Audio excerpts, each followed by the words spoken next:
I'd like to call to order the Whatcom County Council meeting for May 7th, 2019. Would the clerk please call the roll? Barbara Brenner. Here. Fred Brown. Here. Barry Buchanan. Here. Tyler Bird. Present. Todd Donovan. Here. Harold Frazee. It's been a long day. Paul Sadhu. Here. Thank you. Would you all like to rise and join me in the flag salute? I pledge allegiance to the flag of the United States of America and to the republic for which it stands, one nation, under God, indivisible, with liberty and justice for all. Do you have an extra pen? Okay, a couple of announcements. Please turn off your cell phones, and if you'll be handing out paperwork to council members, please give one copy to the clerk for our office files. Thank you. We have a couple of public hearings, and in the public hearings, audience members who wish to address the council during a public hearing are asked to sign up at the back of the room prior to the meeting. The council chair will ask those who have signed up to form a line at the podiums. Each speaker should state his or her name for the record and optionally include city of residence. Speakers will be given 3 minutes to address the council. Council staff will keep track of time limits and inform speakers when they have 30 seconds left to conclude comments. When a large group of individuals supports the same position on an issue, the selection of 1 or 2 representatives to speak on behalf of the entire group is encouraged. When using the microphone, please speak close enough that you can hear yourself on the speakers, as this will ensure that everybody else can hear your comments. The first item up is an ordinance granting Glenhaven Lakes Club. Did you have your hand up? Yes. Go ahead and finish your sentence. Okay. First item up is an ordinance granting Glenhaven Lakes Club a franchise and the right and privilege and authority thereunder to locate, set, erect, lay, construct, extend, support, attach, connect, maintain, repair, replace, enlarge, operate, and use facilities in, upon, over, and under, along, across, and through the franchise area to allow for the provision of water services. Miss AB 29116. I suspect Mr. Donovan has a comment. Yeah, unless there's people signed up for public testimony on this, and I'm not sure how to deal with it. If there is, given discussion we had in committee earlier today about another franchise agreement, almost identical to this, and I think our desire to get a little more advice from legal counsel, I would hope we could pull this for consideration at a later date. Madam Clerk's got a comment. Because this was advertised as a public hearing for this evening, we should go ahead, have the hearing, and then you can hold it over. Unless people have... Chair. I think we did something similar in the past last year where we opened the session, we allowed for it, and then we continued it over to a future date, so we had it again. Was that acceptable, Madam Clerk? Yeah, that's allowed. Okay, so let's start off. We'll go through the process. Is there a staff report on this? Seeing none, I'll open the public hearing. I don't have anybody signed up. Does anybody wish to speak on this issue? Seeing none, we'll close the public hearing. What's the wish of the council? I move that we hold this for consideration after consultation with legal counsel. Second. Mr. Donovan makes a motion. Mr. Bird is second. Any discussion? Mr. Buchanan. I was wondering if Mr. Donovan would accept a friendly amendment and to put on the end of that to keep the public record open. Yes. It's been a motion to amend. Is it accepted by the second? Mr. Bird? Yes. Yes. Okay. Further discussion, Ms. Brenner. I'm not like against it, but I just wonder, this one, I haven't had anybody call me saying, I mean, I'm fine with holding it for now, but I don't want to hold one up for the other if we don't get the answers to the other. Is that your understanding? Yeah, to respond. Yeah, I just want to make sure that we're proceeding and treating them equally and that we That's fine. keep going that way. This is sort of I was going to say the same thing, is that this is our opportunity whenever these franchise agreements come up, because they are for 10 or 15 years. I think it is a cue to the council to make sure the consistency, which we have found that it is not true within our county, within a different water associations or water districts. Whenever this comes up, if we allow a little more time and let these associations update their water service plans and timeliness and reasonableness or other issues of consistency between different areas. I think it'll be a good opportunity to do that, and we should postpone it to allow that to happen. Yeah. Further comment? This can be a voice vote, correct? Yes. If there's no further comment, Ms. Brenner. Yeah, I got one question. We got anybody from staff here who knows how big this area is for the Glen Havens Lake compared to how big the area is for Deer Creek? The maps. Somebody in the back put his hand up. Maps in the packet. We can't hear you from there. Can you? That'd be good. I just want to know, more or less.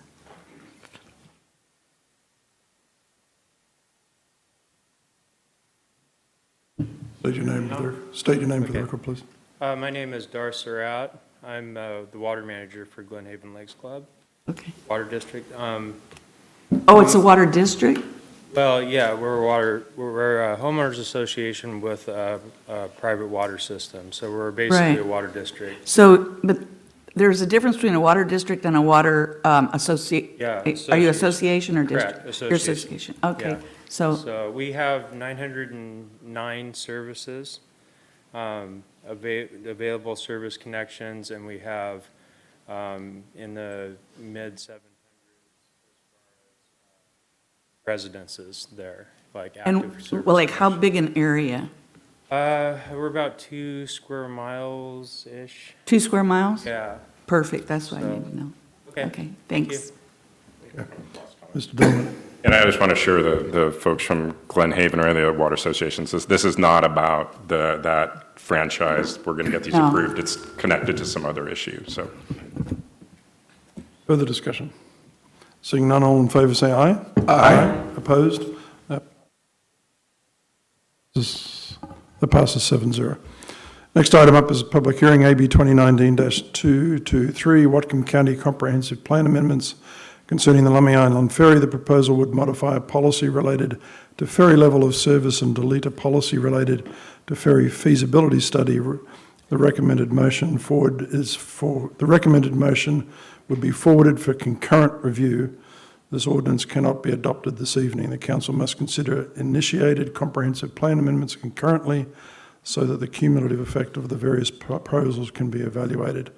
All proposed amendments would be scheduled together for final adoption at a later date. Is there a staff report on this? Seeing none, I will open the public hearing. First up I have is Rima Blake. Again, thank you very much for considering moving it forward. It marks the fact that we now have amendments that are appropriate to put in the comprehensive plan. Your name, please. Rama- I know it, but you gotta put it. Well, Brett said it, I thought. Rama Blake, Lummi Island. And I am representing the Lummi Island Ferry Advisory Committee tonight. And we are recommending that you move it forward for further review. And it really is important to establish metrics. We looked at all the other ferry systems. This is really kind of a first to establish the metric to measure the level of service going forward. And also it acknowledges the fact that we now have a long-term plan for this replacement of the ferry. So thank you for your consideration for moving it forward. Thanks. Thank you. Does anybody else wish to speak on this issue? Seeing none, I'll close the public hearing. What's the wish of the council? Move to approve. Second. Ms. Donovan moves for approval. Ms. Brenner seconds. Discussion? Seeing none, all in favour say aye. Aye. Opposed? That passes 7-0. Next item up is an ordinance, AB 2019-248, amending the Whatcom County Unified Fee Schedule to include language regarding reduced recidivism, job loss and education disruption caused by low-income county residents serving jail time in other jurisdictions by allowing them to continue to attend school or work if the offence allows for day release in Whatcom County. There was no staff report on this, I believe. Is there anybody wishes to, there is no one signed up for this. Does anybody wish to speak to this issue? Seeing none, I'll close the public hearing. What's the will of the council? Move approval. Second. It's moved and seconded. Any discussion? Mr. Donovan? I would like to thank Mr. Brown for doing the work on this ordinance, and if you want to explain what it's going to do, I'd appreciate that. The logic with this was that if let's say a student or somebody else is convicted of a low-level offence here, that they, at the discretion of the judge, they have the opportunity to continue attending school and work so that, for example, their education is not disrupted, or if in the case of work, that they don't lose their job and then consequently lose their accommodation and end up on the streets. The exception to that is if the same person was arrested and convicted in, say, Seattle, they do have the option to transfer up here and continue their work and their education. But the difference between the two is if they were convicted in Seattle, they'd have to pay $116 a day. And what this does is allows the county to waive that fee and allow the resident to continue their school or work. So that's it. Further discussion? Ms. Brenner. It got me thinking, I like this, but it also got me thinking of something else that maybe we could work on, that perhaps through the jail, we could work out something with people who are, reducing the recidivism and not having done something really terrible, that we could help them either get into the VOTEC or find a job while they're waiting and stuff like that, so they wouldn't even have to necessarily stay during the day in the jail, that they could come back or however they want to do it. But it just made me think about that would also be a great idea to get people more motivated, too. Thank you. Further discussion? Seeing none, would the clerk please call the roll? Red Brown, Yes. Barry Buchanan, Yes. Tyler Bird, Todd Donovan, Yes. Carol Frazee, Satpal Sidhu, Yes. Barbara Brenner. Yes. That passes 7-0. And thank you. Next item up is an open session. During the open session, audience members can speak to the council on any issue not scheduled for public hearing. Each speaker should state his or her name for the record and optionally include city of residence. Speakers will be given 3 minutes to address the council. Council staff will keep track of time limits and inform speakers when they have 30 seconds left to conclude comments. And whichever one of you can make it sprint to the finish line first. All right.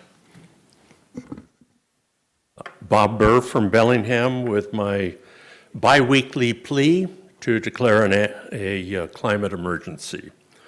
Most residents of the county know not that the world's top scientists say that we have just 11 years to turn things around or face an uncontrollable spiral resulting in mass extinction of life on Earth. You have the duty to inform them. Since I was last here, 4 significant things have happened. 1, the United Kingdom Parliament did declare a climate emergency.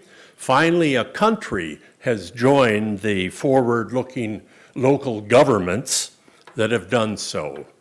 2, Earth had another superstorm, a cyclone in India causing 40 deaths, a figure that would have been astronomically higher had India not been able to evacuate 1.2 million people in 24 hours. 3, a new study showed that the permafrost is melting twice as fast as current models predicted, releasing huge amounts of carbon dioxide and methane, which will accelerate climate chaos. 4, the United Nations scientists released conclusions from a grim and voluminous study on biodiversity and ecosystem collapse throughout the planet. And the beat goes on. I brought with me a copy of a paper called Facing Extinction by Catherine Ingram that details the facts and how to emotionally cope with the prospect of mass extinction. Please take time to read it. Here is one passage. I marvel at how oblivious most people are to the coming catastrophes. There has never been a greater news story than that of humans facing full extinction, and yet extinction is rarely mentioned in the evening news, cable channels, or on the front pages of blogs and newspapers. It is as though the world's astronomers were telling us that an asteroid is headed our way and 30 will make seconds, a please. direct hit and will wipe out life on Earth, to which the public responds by remaining fascinated with sporting events, social media, the latest political scandals, and celebrity gossip. A declaration of a climate emergency, por favor.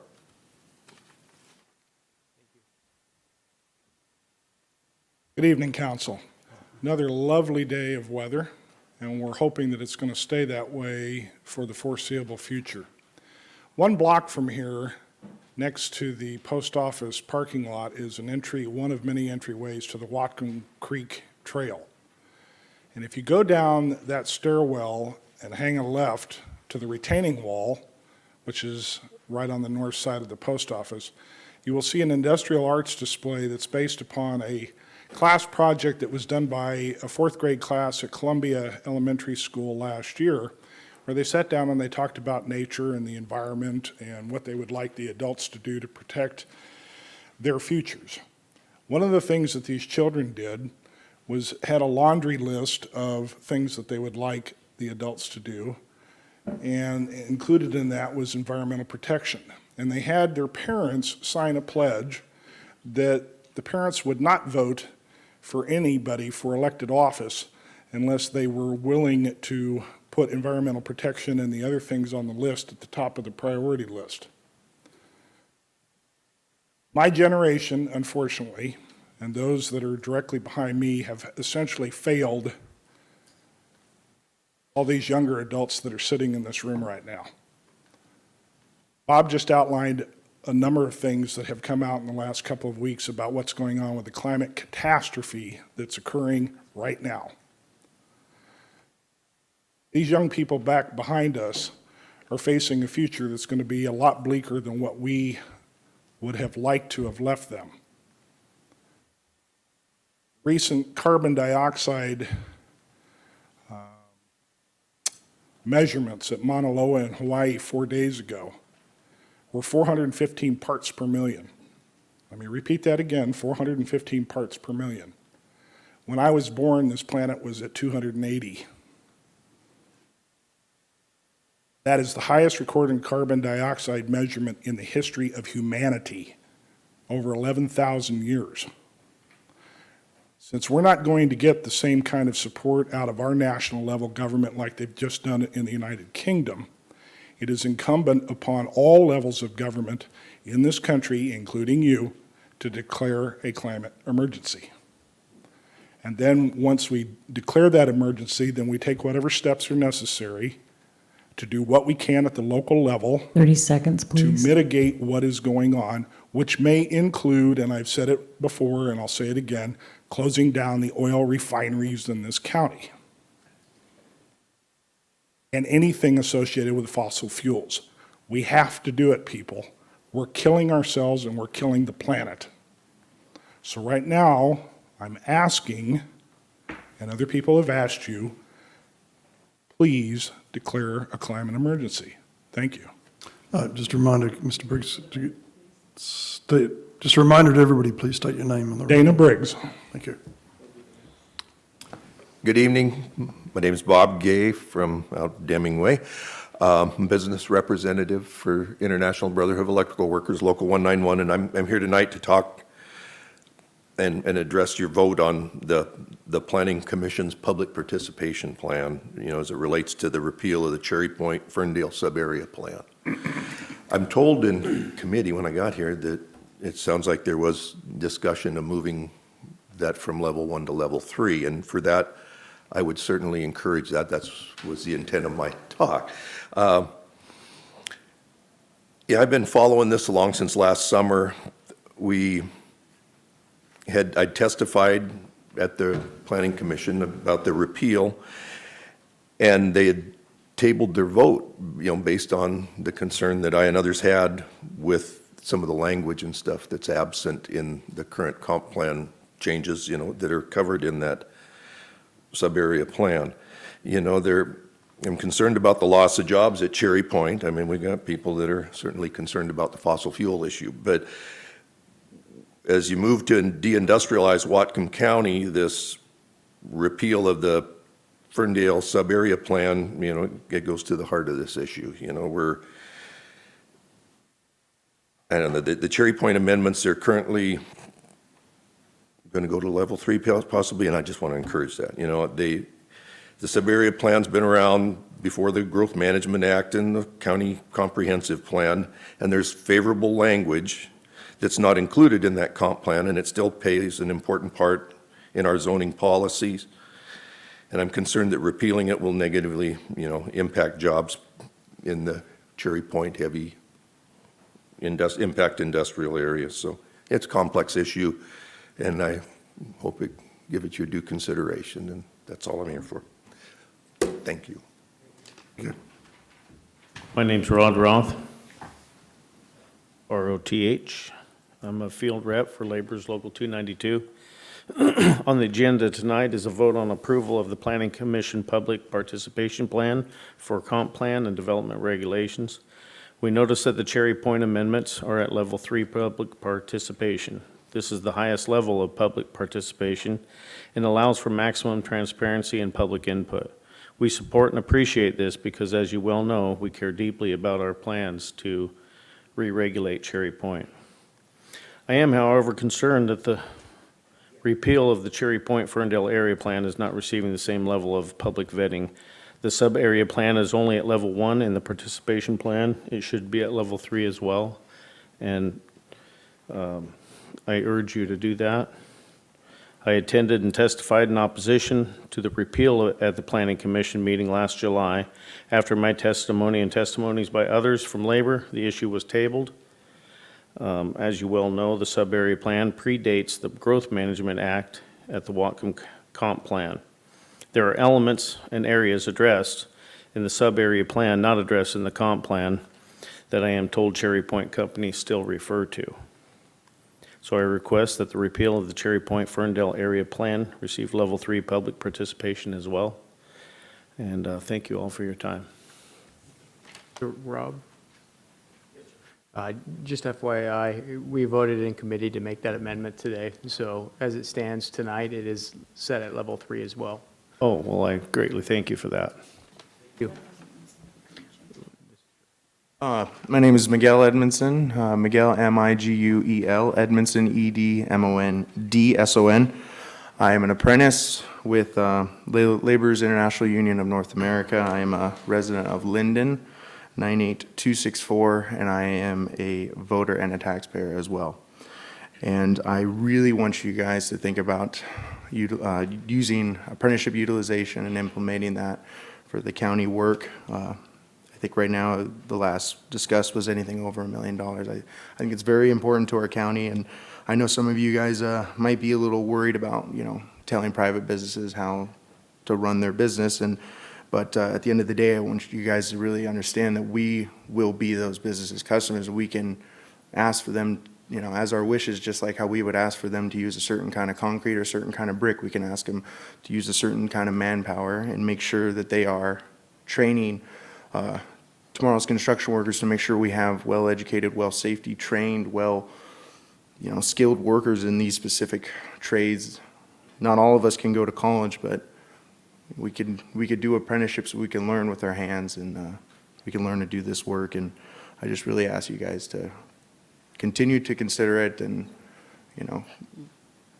figure out what needs to be figured out. But it's very, very important for our county. And as a taxpayer, I really want to see my money go towards jobs where people are learning a skilled trade, as the way I have. As an apprentice, I I am learning, and I'm continuing to learn, and probably even past my apprenticeship, continue to learn after that, but about safety and skill and efficiency, and I really want to make sure that people behind me, just like the people in front of me, and currently how I am, are learning everything correctly and safely and protecting our community.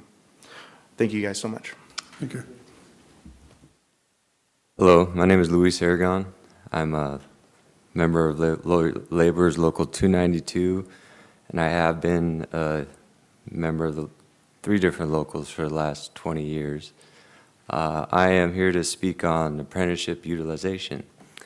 I am a graduated apprentice working in the construction trades industry, and I can tell you that the apprenticeship program has not only made me competent, but it's also been able to make me thrive in my industry and in my personal life.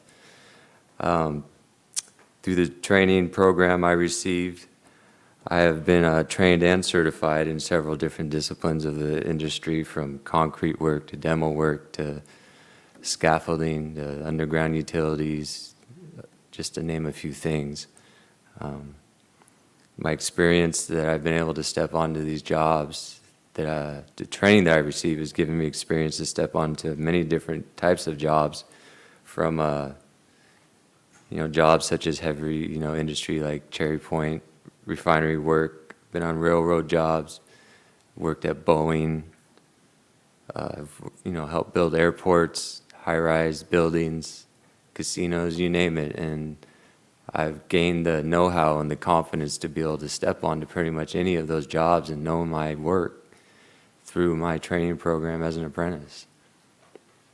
Not just the know-how, but the safety and how to conduct myself on these jobs is to be a desirable employee after the job is done, which is a huge bonus of the apprenticeship. Yeah, construction jobs end, and we work ourselves out of jobs. But through these kind of apprenticeship programs and training, I've never really been out of work other than, if I want to be for vacations or winter or whatnot. I've always been able to work, whether I travel with a company because they like my work, or when I go back to the list, we get sent out quickly. And a lot of these things are a result of being trained well and being knowledgeable in our field.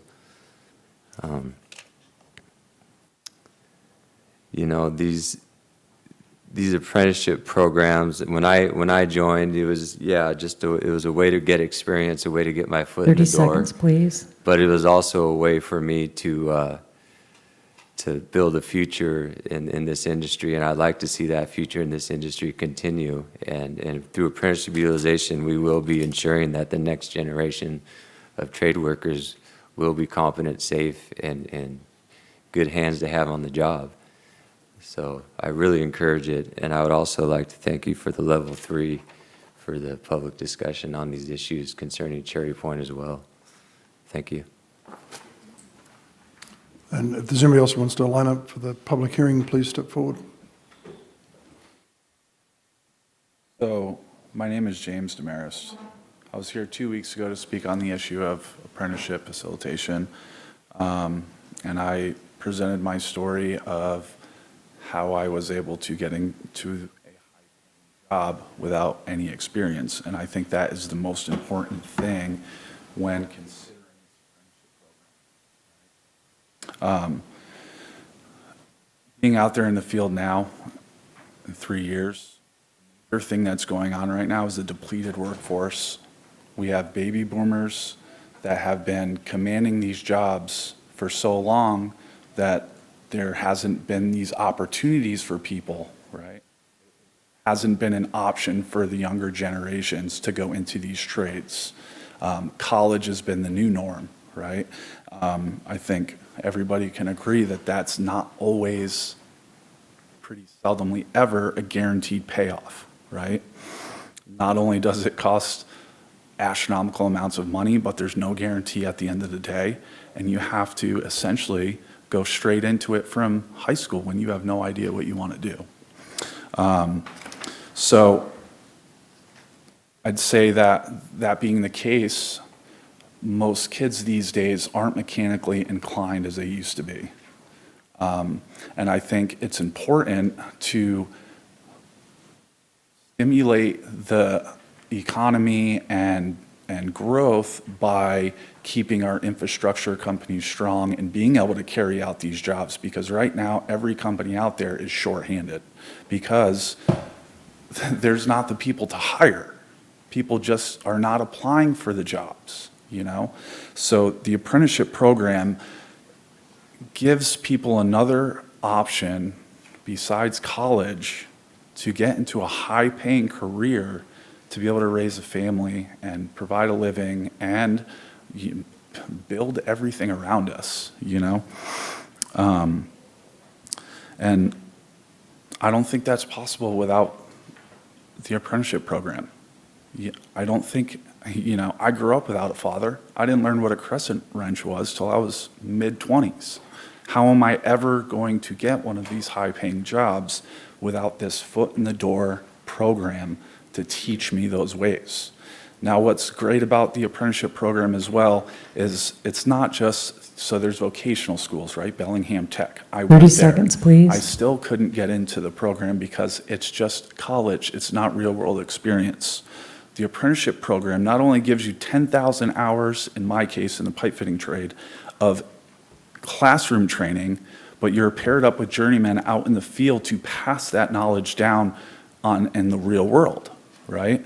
And I'm here because I saw this meeting on TV, right? And it sparked my interest. Time. And to finish, a contractor said, if we get slow, am I supposed to keep apprentices and get rid of my good guys? That's exactly what this is for, right? How are you going to raise future generations of workers to build everything that we need without the proper training?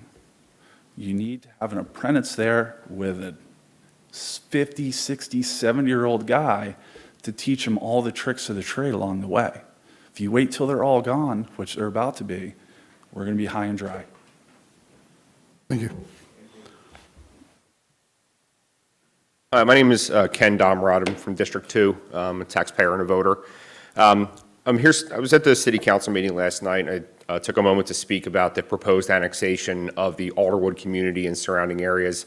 I'm sure you're aware the City of Bellingham had a meeting, a community meeting on April 9th of this year where they laid out some very, very preliminary details of their proposal. And when I say preliminary, I mean they know what area to be proposed and they have a list of addresses, and according to their claim, they have no other information. They have no projected revenue, they have no projected losses. The way they portray it that it's going to be done at a deficit to the city, and they're going to provide all these grand services that we're currently not receiving in exchange for a deficit to the city, but they've been unable to outline how that's actually going to happen.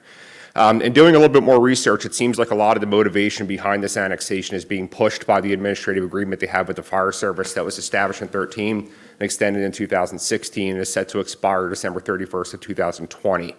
And it kind of matches the timeline of 12 to 18 months that the county or that the city has unofficially said they wanted to complete the annexation in. The reason I'm speaking to the council today is because I am a constituent of yours and you currently represent me, and I've only heard about this from the city council. And in looking at the attendees to the meetings and people that have been involved in discussions about this annexation, I have yet to see any of your names there. And unfortunately, the city chose to schedule that meeting to engage the community on the same date and time as the county council meeting, which was a very deliberate move to keep you guys out of that room, in my personal opinion. I'm entering into this whole situation with a very, very open mind and remaining non-biased. I don't know if it's a good idea for us to be annexed. I don't know if it's a bad idea. I don't know the upside. I don't know the downside. What I do know is that the only people that are talking to us about this agreement is the city council, who are the ones that are set to benefit from it. So they're not going to volunteer any downside.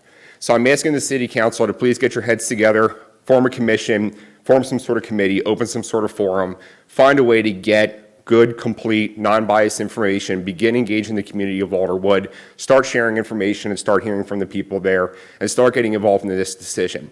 They've had the opportunity to annex this area since 1999. It's part of their urban growth area. And looking at what they've done in Birchwood in the last 40 years doesn't show a lot of promise for what they're going to do for Alderwood and what we might have to give up in exchange for what they're promising and have yet to deliver to other communities that have been annexed 2 or 3 decades ago. So that's my plea. I'm not asking you guys to make any decisions. I'm just asking you guys to start sharing information. And I'm sure you've been visible behind the scenes, but please get visible in front of the scenes. You've been very responsive to the limited members of this committee council that I've reached out to, and I do appreciate the responsiveness as I've gotten from the city council also. But I think that this is an important issue that's going largely unrecognized. We have 12 to 14 months to figure out 20 years of history that the city council failed to do. And I'm just asking for you guys to start sharing information about it and be involved. Thank you.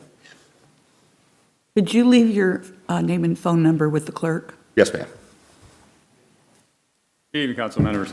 My name is Christopher Wotroka. I'm the business agent with Iron Workers Local 86, representing our members from Seattle. I attended and testified in opposition to repeal the Planning Commission meeting last July, where this issue was discussed. I, along with others in attendance, opposed the repeal of the Planning Commission's decision. They should take a closer look at the issue before voting on it. I heard earlier today, and I would like to thank you for changing the sub-area plan to level 3 public protection. And really, that's all I have this afternoon. I encourage you all to vote for that. Thank you. Let me do one clarification. Ms. Brennan. I just want everybody to know what was done in committee still can be changed by the full council. I hope it's not, but it can. Just as a reminder, if anybody else wishes to speak at the open public session, please line up. Otherwise, we'll close after these two gentlemen. Mr. Allesey. Patrick Allesey, 4825 Alderson Road, Birch Bay. You know, Mother's Day is just around the corner. And you think about all the things that mothers do for us. You know, they nurture us, they keep us going. There's a reason Wacom have reference to Mother Earth. And I brought you guys some stickers. It says, "Save your Mother Earth."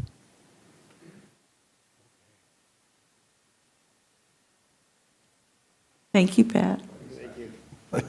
Max Perry, Whatcom County. I attended a lot of meetings, as most of you folks know. There's a lot of water meetings, the Water Management Board, your surface water meeting that you guys do, PUD water. We met for 4 hours this morning on water. The planning unit, we're totally involved in the planning unit. Water management, there's a management team also that does a lot of the work that the management board just meets quarterly, and the team does the rest of it. But as it came out after 4 hours at the PUD, there's lots of information on water, and there's going to be lots more needed, lots more data. You're going to have a hot summer. They're talking drought, but it comes and goes. So, but you need a place. You need a place where people can go to read the data, to read the information, the water information, everybody. So that's PUD came to this conclusion on it, and you have the resources. We need something online where you can read all the information, what the river flow is doing, what the measurements are doing. So thank you, and it would be a help to have that online. Thank you. Thank you. Does anybody else wish to speak at the open public session? Seeing none, we'll close the open public session. And the next item up is finance. Yeah, since I wasn't present in the meeting earlier today, I would like ask Tyler Burr to continue with that. And prior to touching on that, something in open session I'd like to touch on as well.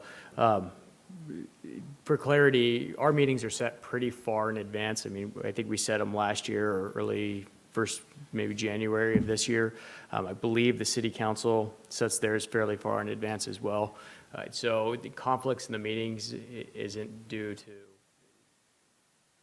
shady politics. It's just the nature of all of our schedules and how we work. I think that they do a good job over there for the most part. We might not always agree, but I think that they work hard. Best. And in addition to that, they have shared a lot of information. They've come to our business advisory committee and spoken about annexation and the plans for that. And that information has been available to us, as well as through years of process and how those areas have been defined and planned. So there's been a lot of communication there, and that's just, they're working the process at this point. So, but I appreciate you coming and sharing your thoughts with us as well. Just before we do that, if I may just add, annexation only occurs after a vote of those affected.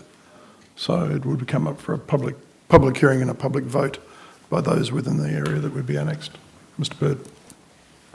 In Finance Committee today, Finance and Administrative Services Committee, we voted, let's see here, we had AB 2019267, request authorization for the county executive to enter into an agreement between Wacom County and Compass Health and T-Mobile West LLC for Third Amendment to site easement with options. It's pages 4 through 26 in your packet.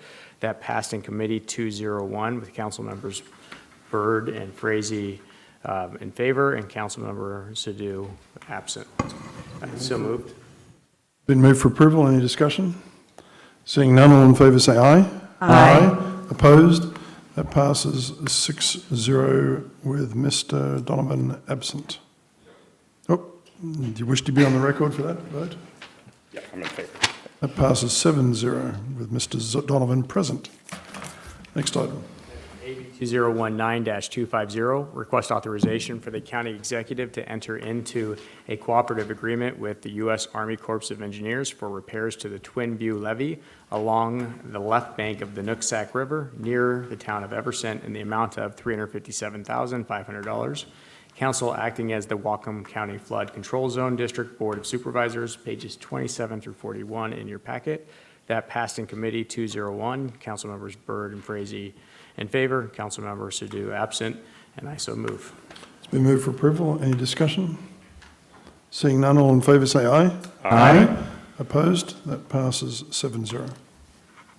Next item is AB 2019-211, request authorization for the county executive to enter into an interlocal agreement between Wacom County and North Sound Behavioral Health Organization to provide match funds for continuing the projects for assistance in transition from homelessness path federal grant activities in Wacom County in the amount of $75,469, pages 42 through 49 in your packet. I move for approval. It's been moved for approval. Any discussion? Seeing Mr. Bird. I really appreciate the health department coming back on this one and providing all the data that we had asked them for. I think they did a great job of articulating the value of the program and the benefits it's had. And it seems like there's been a slight trend in the number of applicants as well. So it was nice to see that we were monitoring that data and had it available. Good. Thanks, Perry. Further discussion? Seeing none, all in favour say aye. Aye. Opposed? That passes 7-0. AB 2019-254, request authorization for the county executive to award bid number 19 through 25 and enter into a contract between Wacom County and Cowden, Inc.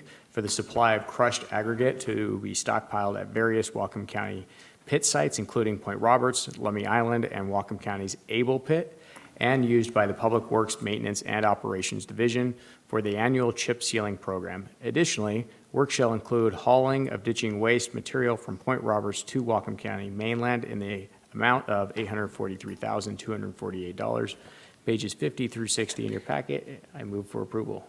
Been moved for approval. Any discussion? Seeing none, all in favour say aye. Aye. Opposed? That passes 7-0.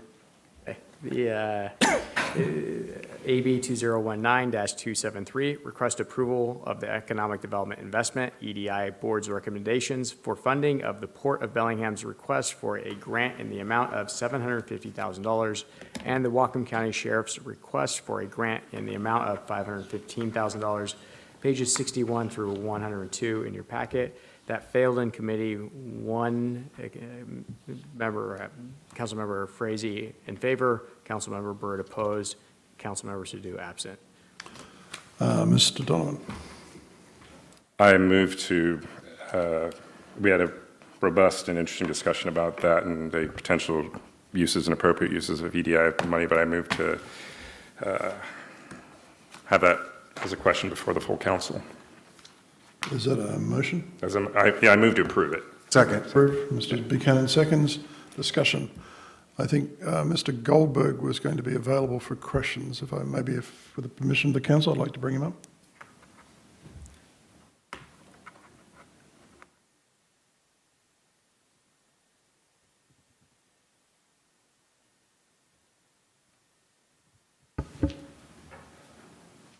I'm going to defer to Gina and support her in that. She's the program. Okay.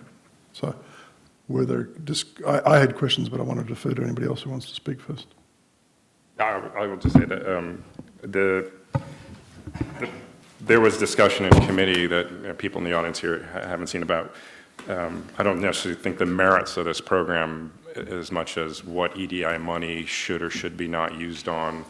There was some concerns about is the sheriff's radio program something that is maybe the best use for EDI money.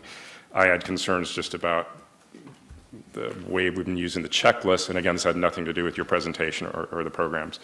But I'm convinced it's an important thing that we need to fund, and that this is the way we can do it. So, Ms. Frazee. And I would like to say, I do think that the Sheriff's Radio program does fall in the EDI for infrastructure, because if we make it safe and we make so that businesses can be safe if they're out in the county or somewhere like that. So I do believe that it goes under, so here it says the different structures, the Built It and Jobs Will Come projects, that's one of the EDI goals, and the radio program's under that because it'll bring safety to the areas all over the county, quick response times.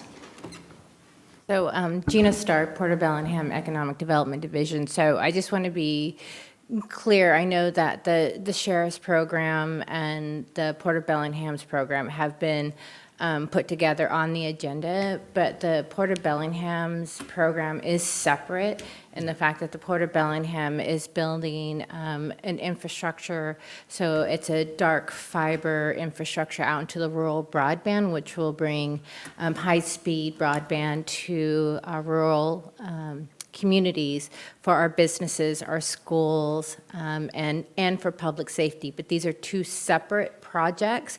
So I know there has been discussion.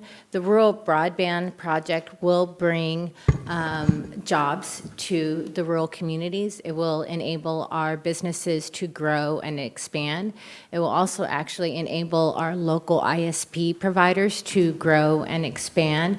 So in terms of this particular project that the port is doing, I do believe that it fits within that particular question that you were talking about, Councilman Donovan, in terms of providing jobs and economic development. So I don't know if anybody is here from the Sheriff's Office that can particularly speak to their project in terms of, you know, how the two projects connect. They do have radio towers that will connect to our fiber networks. So that is how there is a relationship. So I hope that kind of clarifies a little bit, but I definitely, Councilman Donovan, hear your concern. And I hope that kind of answers your guys' questions and thoughts a little bit. Ms. Brenner and then Mr. Bird. Well, I just want to say I like that they're both proposed together, because I do think that they both are going to be connected through the broadband, and it's going to give us a lot more safety and access to people and definitely economic development. So I'm pleased with it. Good. I'm not opposed to your project by any means. I do think it'll create jobs in East County. I think it provides a valuable service. I don't like the fact that it's going to add infrastructure where private companies are already building out infrastructure, because I think that they, as a private entity, are going to be spending their own dollars to do that and their own funds to do that, and we don't need to be spending taxpayer funds to build out additional infrastructure where it's already happening. I don't see that East County further east, and so extending it past where they are, I think, makes sense. It being combined in the same item kind of convolutes it a bit from that standpoint. because I don't know that you can vote for one and not the other when they're both in the same bill. So Councilmember Brenner will probably correct me on that in a minute because she has far more experience than I do. I will say, though, I am 100% support for the radio network and tower, but it bothers me to some extent, and I've said this multiple times up here, when we look at something and say, we tell the public, here's a bucket of funds, we're going to use this funds for X, Y, Z, and we're going to tax you so that we have these funds available to use them for economic development. And then a previous council sits down and says, here are the requirements that we've set in place to determine whether that project will qualify for economic development. And then we look at it and say, well, hey, there's $15 million there that isn't being used, and we have all of these projects we should be doing or could be doing, and there's a bucket of money, and so let's just tweak the numbers and maybe how they apply so that we can qualify. I don't think that it's a genuine ask of the public and a great representation of how we should be responsible for the use of those funds. If we're not using the money, we shouldn't be collecting it for that.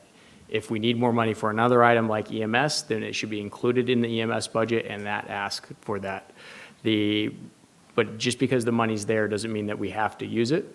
And because the parameters have been previously set, I think that we need to honor those parameters. And if we wanted to change those parameters, we should change those parameters.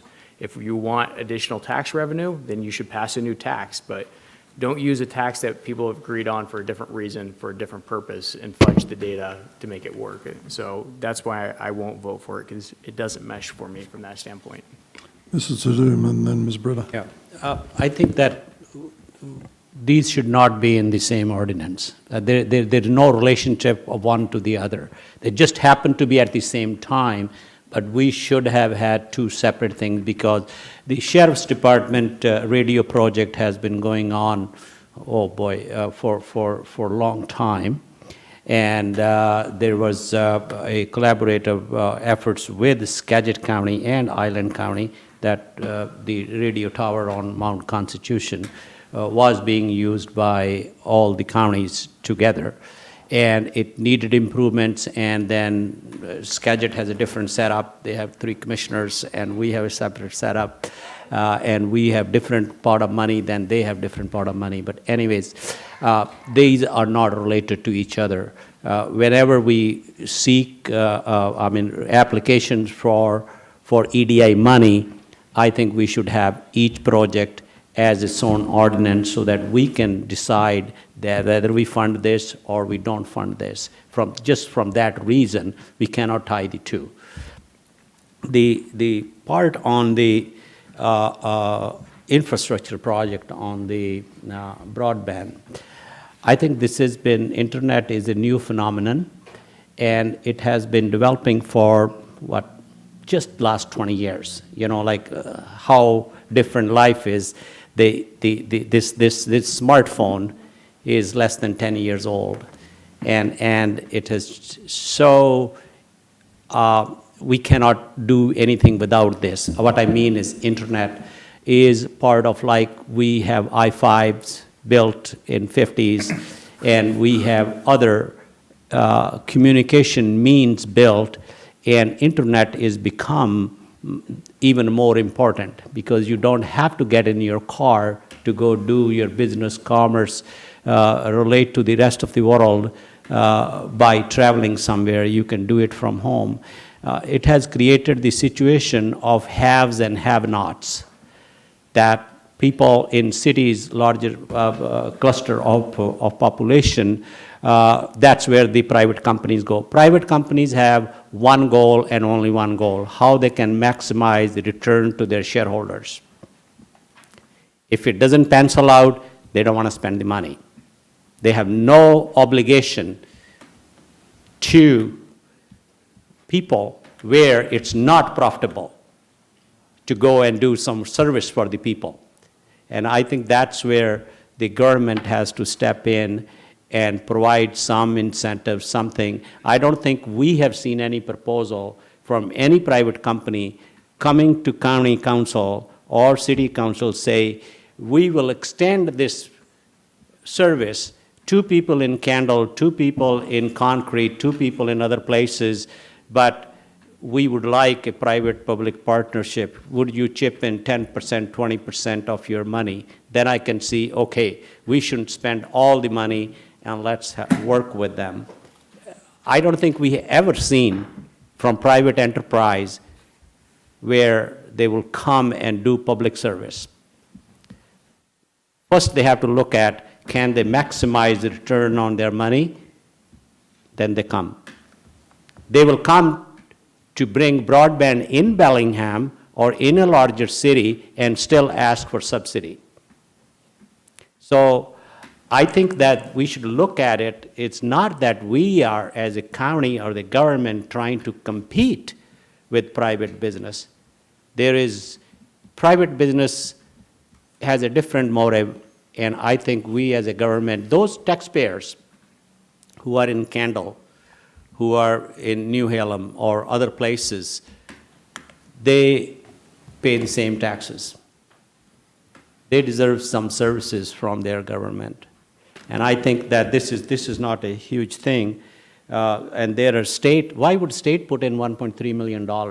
Like, if they think there's no need. Actually, there was a bill in the federal government to reduce this anomaly, and FCC kiboshed it. That too, how can we extend the same services to the rural area? This is part of economic development because how it changes the life of people if they have a dial-up. You try it. Go and do a dial-up modem, DSL or whatever, and sit in front of your computer and wait 5 minutes to page to change. And then you want to order something on Amazon, or you have your business and you are selling something on Amazon. How your customers would do that? So I think that this is just like, if it was a road, it would be a no-brainer. We'll say, oh, they're building a road, so they need a road. This is a road. So I am in favor of, but I definitely think that even if now we want to vote on 2 separate votes, we should decide to do that because they are not related. But I am in favor of both of them. Ms. Brenner, Mr. Donovan, and Mr. Bird. Well, I agree in part with what you both said, but I do think they're connected, so I disagree with you on that. I feel like it's a perfect fit to have the sheriff's radios be able to work better out in the east part of the county. I'm really glad about this because we've been beating our heads against the wall for years trying to get somebody to provide service, decent service, even a little service out in the East County, and it hasn't happened. You got these monopolies, and they still, you can't force them to do anything, even though they're monopolies. It's crazy. So I think it's a good combination, and I don't know if you meant on this part, but the thing about the tax, this is the only people being taxed by EDI funds are the EDI board members who are the business owners, and they tax themselves, and they get to decide what they want to recommend. So I'm not sure if that's what you meant when you were saying that, but No, it's not. That's not even close. well, they do get to recommend stuff. They recommend, but that's not the taxing The tax is a mechanism. sales It's tax. a rebate. Right, it is a rebate. It's a rebate, but it's still the EDI, they're the ones paying the tax, a lot of it. Yes, because they're the businesses. It is the sales tax. Anyway, I do believe that they have a better understanding of what they need, and I haven't always agreed with them, but I think this is an excellent, a very excellent proposal, and the first one I've ever seen on getting some decent broadband out in the East County. Plus, I didn't even realize until I read in the packet, the connection between what it could help with the sheriff's office, having you guys set that up. Mr. Donovan. Yeah, I think actually you're both, we all pay the tax. It's a sales tax that would otherwise stay with the state that then gets back to us. And then we have this board that allocates where it goes to. And this is out of the common pool, not just the money that would normally go to Wacom County.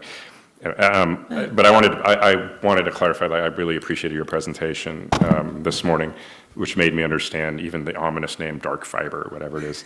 But the idea of bringing broadband to the East County, any way we can do that, I wholly support that. And in terms of Mr. Sadhu saying this should be 2 votes, it will come to us as 2 votes. I'm correct. I'm looking at our deputy executive out here. He's nodding his head affirmatively, let the record show. So I think right now we're just kind of pushing this forward to come back to us as a more formalized contract, and I support that. And I support having the sheriff's thing attached to it, even though I had issues with, in the morning, the way that threshold project criteria thing sort of made that tip over. That's an issue about EDI, not these projects in particular. I'm sorry, I'm not sure. Oh. Thank you, Todd. Mr. Buchanan. No, it's been a long day. Mr. Bird and then Mr. Bird and then Mr. Buchanan. Yeah. So I want to be just careful. I know you said something earlier, and I don't think you meant to say it in the way I heard it, which is businesses are meant to be profitable, but that doesn't mean that they don't do social good at the same time. There are a lot of businesses that don't, but you can look at something like Facebook and the fact that they're creating drones to fly over Africa and pipe Wi-Fi to areas that are so remote that they could never have internet, period. And that's a social good at the end of the day. And there's a lot of organizations, I mean, even the fact that we now have a new type of entity called a B Corp that has to qualify for social good on multiple levels just to get a tax exemption. There are a lot of organizations out there that are for-profit that do great things for our communities. The guys and gals out there at BP and Cherry Point and those organizations, I mean, they pay their tax, but in addition to that, they're spending hundreds of thousands of millions of dollars every year sponsoring things like the Boys and Girls Club and rebuilding the gym floors and the basketball courts and everything else out there. And so while they might not do something like this specifically, it doesn't mean that they wouldn't either.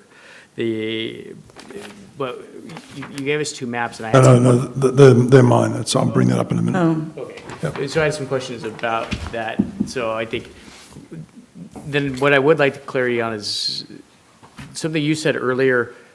Are you just laying backbone or one pipe all the way out based on these corridors, or are you taking it backbone and then like off that backbone to every single residence and every single road in that area? I mean, is it a backbone pipe that a private company is going to be able to tap into to provide service, or are we talking about actually bringing service to every single household as well? So our primary is going to be building that backbone. And then working with individual ISP providers, because the individual ISP providers, some of them are able to do services to the home, depending on whether it's cellular, whether it's microwaves, and this is either residents or businesses, or sometimes even the schools. The other thing that we are then evaluating, so taking an assessment of what's called the last mile. So that's getting services to either generally it's to residents, but potentially to businesses, and evaluating where's that gap and seeing what needs to be done. Is there a large gap between those that are not being services to that last mile, and what would it take? What is the cost? Because again, we don't have a lot of money. We have to be fiscally responsible. As the port, we're going to operate and maintain this network, and so these are all the things that we have to evaluate. It is our goal to connect as many businesses, homes, fire districts, schools as possible. But again, at the end of the day, we have to maintain and operate this. But we are going to try to connect as many as we possibly can. And Don Goldberg, Director of Business Economic Development. I appreciate all the council members' opinions and questions, and they're all very much in line, because this is a big project for us to take on as a small group. It's only this past year that the legislation allowed ports to even work on this. There was no mandate for us to do it. We thought that since we're a regional, county-wide economic development arm, that would be a good place for us to work. To answer your question directly, Commissioner Byrd, we don't have the legal right to sell to the home. So right now, part of Gina's role is meeting with the private sector. So again, we're trying to stimulate private sector to take that role on. But as some of you have already mentioned, they're not willing to spend the money to put the backbone into the areas that aren't profitable. So that's the connection. Hopefully, our goal is to spur jobs in the private sector. Yeah. Dawn, you might use this mic just so you guys don't have to share, and it's easier for everyone else to hear.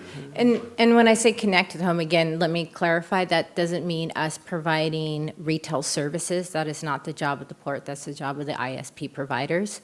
So that's just providing again, the infrastructure. That's our role, is to provide the infrastructure, operate and maintain the infrastructure. But ultimately, yes, it's, as Director Goldberg said, it's economic development is what we are doing this for our businesses, our communities, and for our first responders.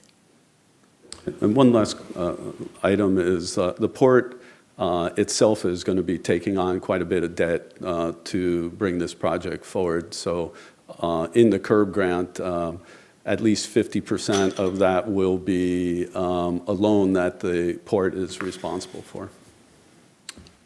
Mr. Buchanan, then myself, and then Ms. Brenner.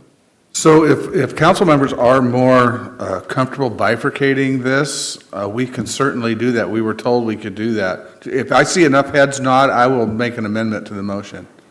I would move to amend the motion to request approval of the Economic Development EDI Board's recommendation for funding of the Port of Bellingham's request for the grant in amount of $750,000. There's a motion and a second. Discussion on the motion. Oh. Mr. Well, Byrd. the motion is, To just do one at a time. I know, but it's about that, yeah. Mr. Byrd, you had your hand up. Thank you. I think that's the nice part of having people with experience up here with us that are new. Ms. Brenner. I just have a question. This is on the motion only, so the motion to bifurcate. Oh, just to bifurcate, Yeah, not to vote on it? No, just to- correct. Okay, all right. Further discussion on the motion to bifurcate. Seeing none, all in favour to bifurcate, say aye. Aye. Opposed? Is that? That was a weak eye. Bifurcating. Six strong ayes and one weak aye. 6.5. All right, so it passes 7-0. Back to the main motion. Did you have anything further, Mr. Buchanan? Because I was next in line. Pardon me? Are you finished now? Yeah, we're bifurcated, so now we just need a motion to do that. If I may, Ms. Brenner, I was next on the schedule. The reason I've handed this out here is, first of all, I want to be very clear. I'm very supportive of the sheriff's part of this as it stands. I'm very well aware of how awful the technology is and what the poor coverage that the sheriff's department and everybody else is involved in emergency services has to deal with every day because of the radio technology. The thing I'm concerned about with the presentation today from a technology perspective is it doesn't have the degree of resiliency that I would like to see for something that is going to be the backbone of our emergency services. And to that point, I've provided two pages here, and the first one is a page out of the report that the port has provided. And my concerns are this, is that the route all the way to, once you get to Deming, when this is built out, once you get to Deming, anything from Deming afterwards will fail if there's a break anywhere along that line. So it'll fail from the point of the break further east. This way? Yes. So if you let's say that there's a tree falls down, to Mr. Byrd's earlier point, just east of Deming, then everything east of Deming, including Kendall and Glacier, will lose all service. Likewise, if we're running this through down the east, the coastal section from Blaine, if just south of Blaine the line fails, then everything all the way down to Lummi is now dead. So the way to deal with this normally is you provide redundant circuits, but if you provide redundancy on the same poles or over the same bridges or whatever the case may be, you don't actually have redundancy, because if you lose that pole, if you lose that bridge, you've lost both circuits. The other way to do that in the telecoms business is what's referred to as a sonnet ring, which I'm assuming you're probably familiar with. And that basically means if you, instead of a line going out to your point here, to where you've got the service, what you have is a circle, and you can tap in anywhere of the circle, and you can get communications this way or this way.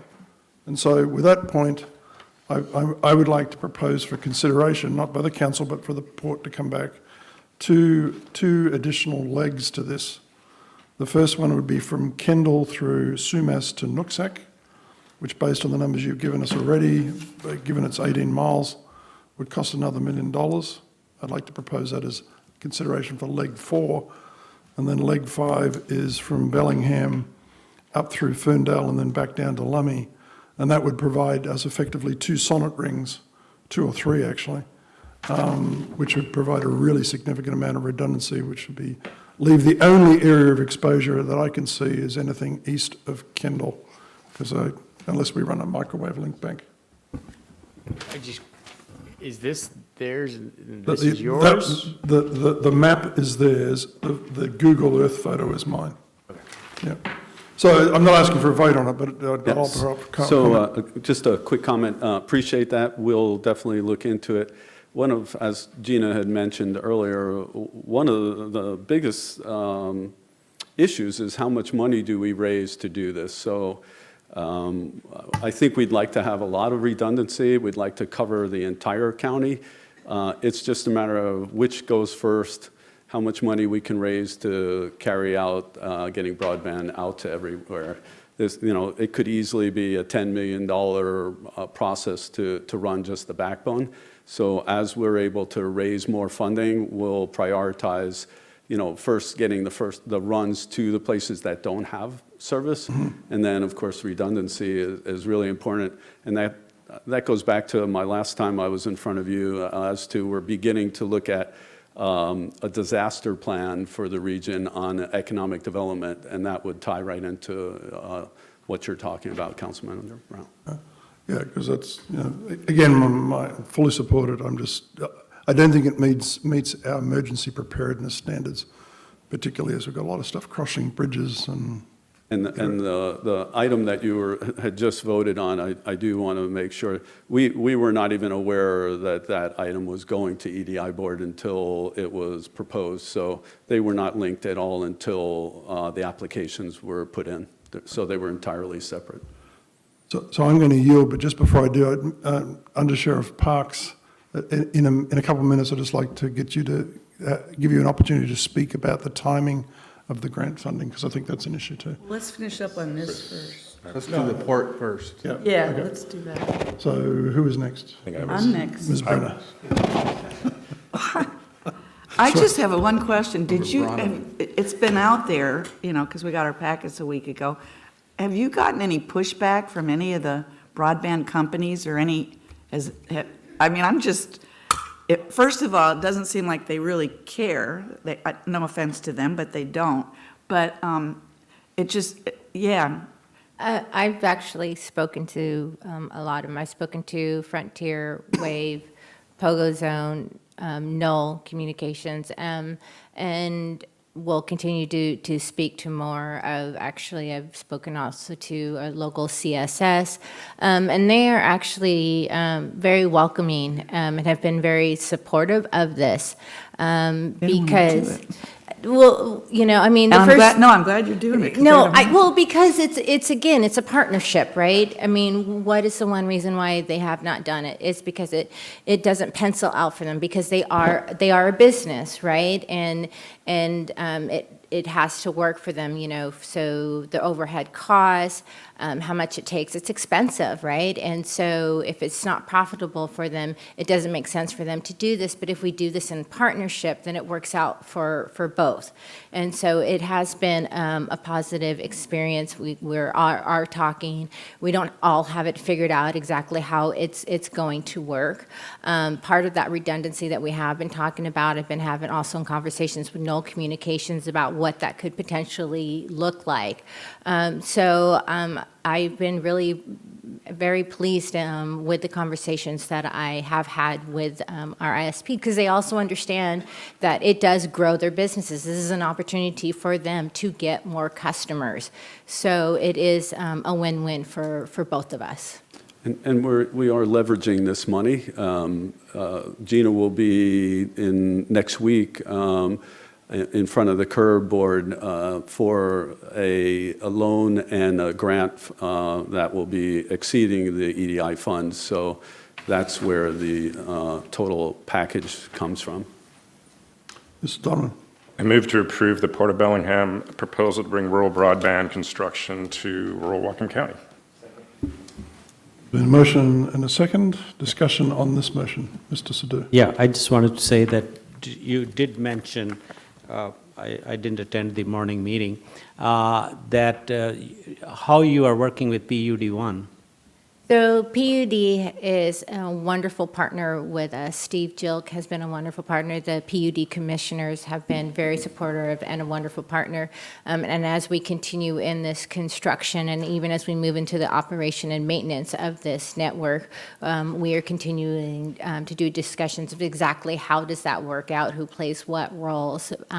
They even provided funding to do this feasibility study, which we shared with you all today. So they have been an amazing partner, along with some of our ports, like the Port of Skagit has been a great partner as well. So yes, there's been a great thank you to the PUD of Wacom County. Absolutely. Discussion on this motion. Seeing none, all in favour say aye. Aye. Opposed? That passes 7-0. Great. Thank you. Thank Mr. you. Donovan. I move to approve the Wacom County Sheriff Public Safety Radio Project for the EDI. Second. So Mr. Donovan moves, Mr. Buchanan seconds. Discussion. Why don't we, if is he wants vote. to add to Let's it, just I mean, vote. no? Well, Poor Jeff. we've got to get our money's worth. He's not Exactly. here for much longer. Yeah, this is We're going to get you before this is you the last leave. few times he can come and. He's retiring. I know. That's true. So I just wanted to give you an opportunity. I understand Mr. Sheriff Alfo had indicated there was some time sensitivity on the funding. Is that correct? Jeff Parks, Under Sheriff, Whatcom County Sheriff's Office. Well, time is of the essence because we've got infrastructure failures that are happening, particularly with the Mount Constitution repeater. We had a major outage with that this last Thanksgiving, and we have periodic interruptions in connectivity, which causes an interruption to coverage. And for emergency communications, obviously you can't have that going on. So part of this money goes to immediately address the connections, the connectivity between the repeater on Mount Constitution, the link back to Post Point, and the link from Post Point to Whatcom. And that's just a classic example of the state that our radio system is in. Some of it is paired wire, copper, phone lines. It's just a cobbled together various fixes and solutions that they've been put together over the years, and it's in serious need of upgrading. We probably have, as far as first responder and public safety communications, and I hate to say this because I'm very proud of the Sheriff's Office in Wacom County, but we probably have the worst system in the state. And that's no kidding. And Skagit County took assessment of their system, unfortunately, right after a deputy was killed that didn't have radio connectivity in 2008. And a lot of us knew that deputy, and it provided impetus to get that system upgraded along with Island County, our partners in San Juan, and us in the 5-county region. And we still have dead spots where we have to park cars down a highway at intervals so we can relay radio communications between deputies, so hopefully dispatch will hear. And so that's the issue about timeliness. We're not on a grant deadline, but we are plugging things in for the funding as they come up, as we did with EDI. The EDI money was discussed, I know, a number of times during the budget process, that it was a cost share between the county for the funding of the communications manager. And that's probably one of our biggest deficits, that we've never had a dedicated person that understands radios, communications, understands the technology, can pull partners together, and can talk to other providers and other jurisdictions. What we have done quite literally in the Sheriff's Office for years and years is we pick someone we think knows radios, i.e. a deputy. That's not the best pick. Somebody who, understands enough about it to write a grant is not somebody that you want running a system or evaluating equipment and proposals by vendors. When it comes to finances and money, I can tell you a lot of money has been wasted because of vendor-driven suggestions. They want to sell you a piece of equipment. We've had other companies come in and take a look at what we have, and they just shake their head. Why is this in your public safety system infrastructure? This is not even public safety rated equipment. We don't know how to tell the difference. We're not technicians, and we've never had a technician or a system manager. So this EDI money specifically goes towards project management. It goes to supporting half of the position for a communications manager to do that project management and reach out, because we have to pull stakeholders together that are going to pay for this system. And that's the other issue with our system, is we've always provided it. Ever since I've been here, the other jurisdictions in Whatcom County, they get a letter of permission to operate on our frequency, and we do it out of the spirit of cooperation and collaboration.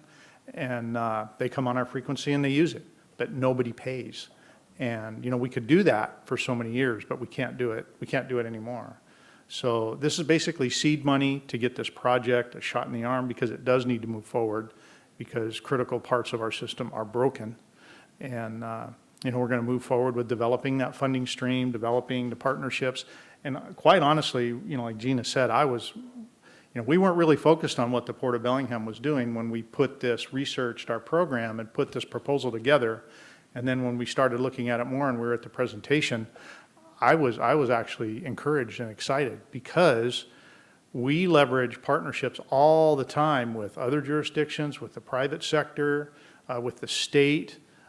We have a tower, the major tower upgrade that was done in 2008 going forward on Sumas Mountain, that was through the state patrol, and we put a whole bunch of grant money towards it, and we did it as a partnership to make that upgrade for that repeater, which solved quite a few problems actually, and got us away from an outdated repeater site on Toad Mountain. So we have to have partners in this, and when we saw, that's just phase one, and our project, this EDI, is just a very minor phased portion of our overall strategic plan for upgrading our radio system. So we have to have rings, we have to have loops, we have to have redundancy in the system. That was proven when we had the 911 outage recently, when that big blurb went out to the media that we asked them not to give to the media, and we asked the media not to put it out. They did so anyway, and it turned out Wacom County had no problem. The reason Wacom County had no problem is we built a ring after there was a fiber sever in Snohomish County that knocked out our 911 center twice a number of years ago. And as a part of working with the private company in resolving that issue, we were able to lay a secondary line or obtain a secondary line. So we have a resiliency here that a lot of the other dispatch, that's one good thing as far as the main fiber goes. Our radio equipment, though, has not been upgraded. So we understand that whole concept that we have to build two ways in and out of some of these locations. I don't know what you're going to do. Maybe at Mount Baker we can throw a microwave link up that has a backhaul from there. But we do have to build the loops. But all of this is just early phases of this multi-year. It's a $6 million ask, $6.5 million ask that we went to the state, or the sheriff did, to ask the legislatures to start looking at solutions to this problem. When I first started working on this, it was over $40 million was proposed to fix our radio system. Then it went down to 20. Now what we're asking for is 6. So the technology does become cheaper, only because infrastructure gets laid in and there's towers we can use and we can partner with other people. So I hope that makes sense, kind of in an overhead view of what we're trying to do. It is a phased, it's just a step one, get this communication manager on board. And we have broad support from the other law enforcement jurisdictions and public works or public-oriented groups out there that do need to rely on communications. All the fire districts, all our partners have written letters of support for this because they realize how critical it is. So we've gone out, we've developed the job description. We're trying to find, we do have some initial interest from candidates to come on board and start the work.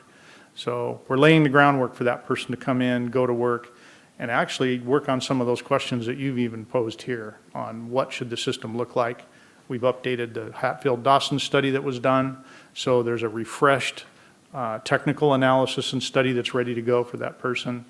And, everybody at the EDI meeting was convinced that it's an appropriate use of the money due to the fact it is seed money, it is project management money, and they'll be asks for other money if you're wondering, which way we're going to go with the next part of this. There'll be asks in the future, and we do have some interest from the legislators at the state. Ms. Brenner. Couple of things. You just reminded me of, because you said how, it's not just us we work with. We're a border county. Does that mean we have any eligibility for federal funds for upgrading? We have used some federal funds for upgrading, but those grants get shifted. FEMA's usually in control of those grants that we have access to. And so sometimes they'll shift the focus. Right now, they're focusing that grant money on border security. We have used large portions of Stone Garden, for example. The tower that I told you we worked on, the very first Stone Garden grant, and I was involved, was in 2008, and I think we put $800,000 into communications. Yeah, because I would think this would have to do with border security, some of those dead spots. Also, this may sound far-fetched, but have you guys reached out at all to BC or anybody to see, Yes. Oh. We were just up there, our emergency management folks, and I got to give a lot of credit to John Gargett because he's stepped into the gap in the meantime until we get a communications manager who will work with him. He was just up at ECOM, which is the major 911 center in the Lower Mainland, and they're going to be putting some of our frequencies in their center, and we're going to have interoperability.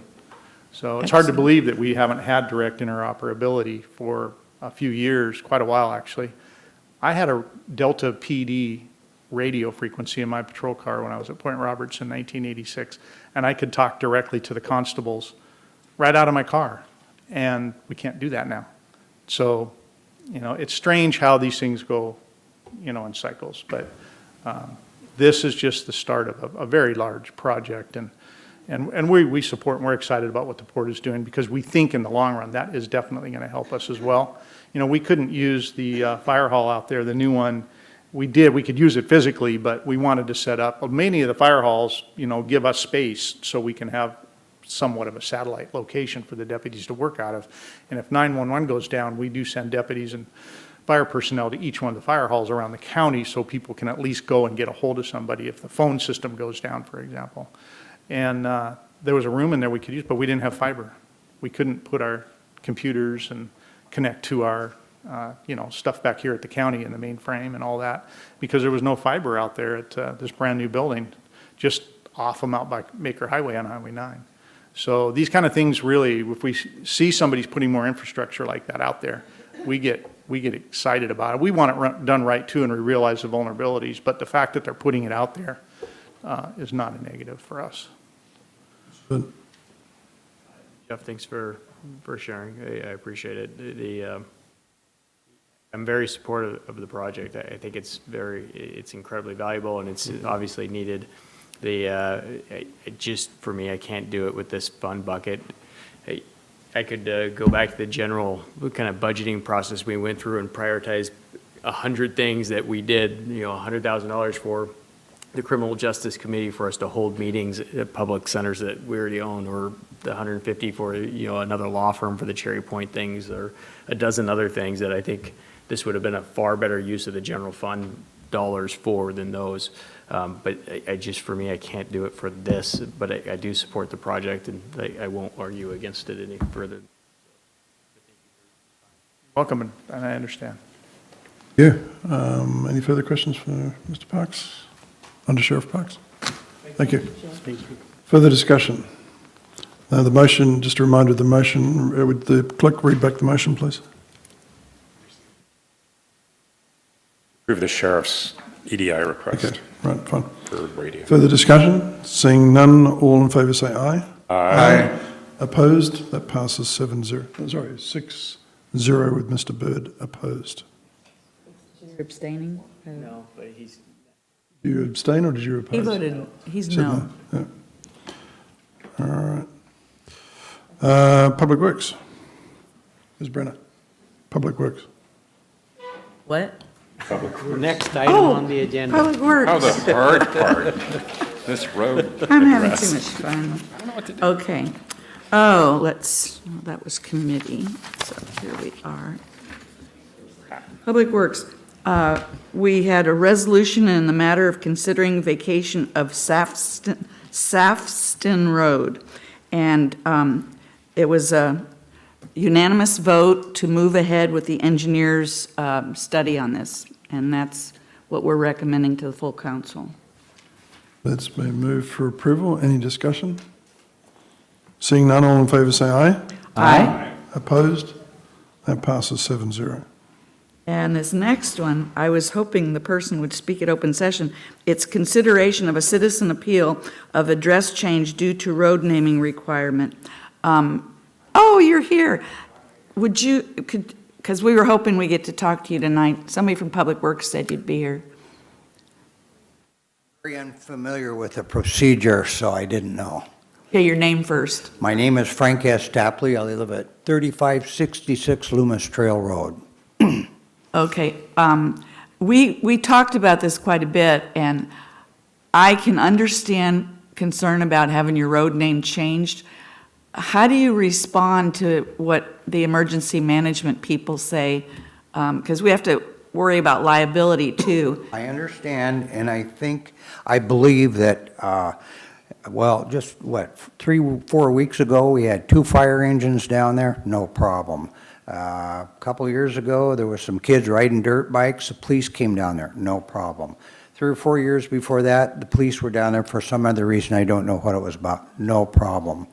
And so, as far as I'm and I think, yeah, maybe in '95 it was a good idea to help, but today I think with the technology we have, GPS and a lot of other things, policemen, officers, fire engines have their computers, punch in the computer, the address, boom, the road shows up, down you go, and off, you know, you find your place and whatever.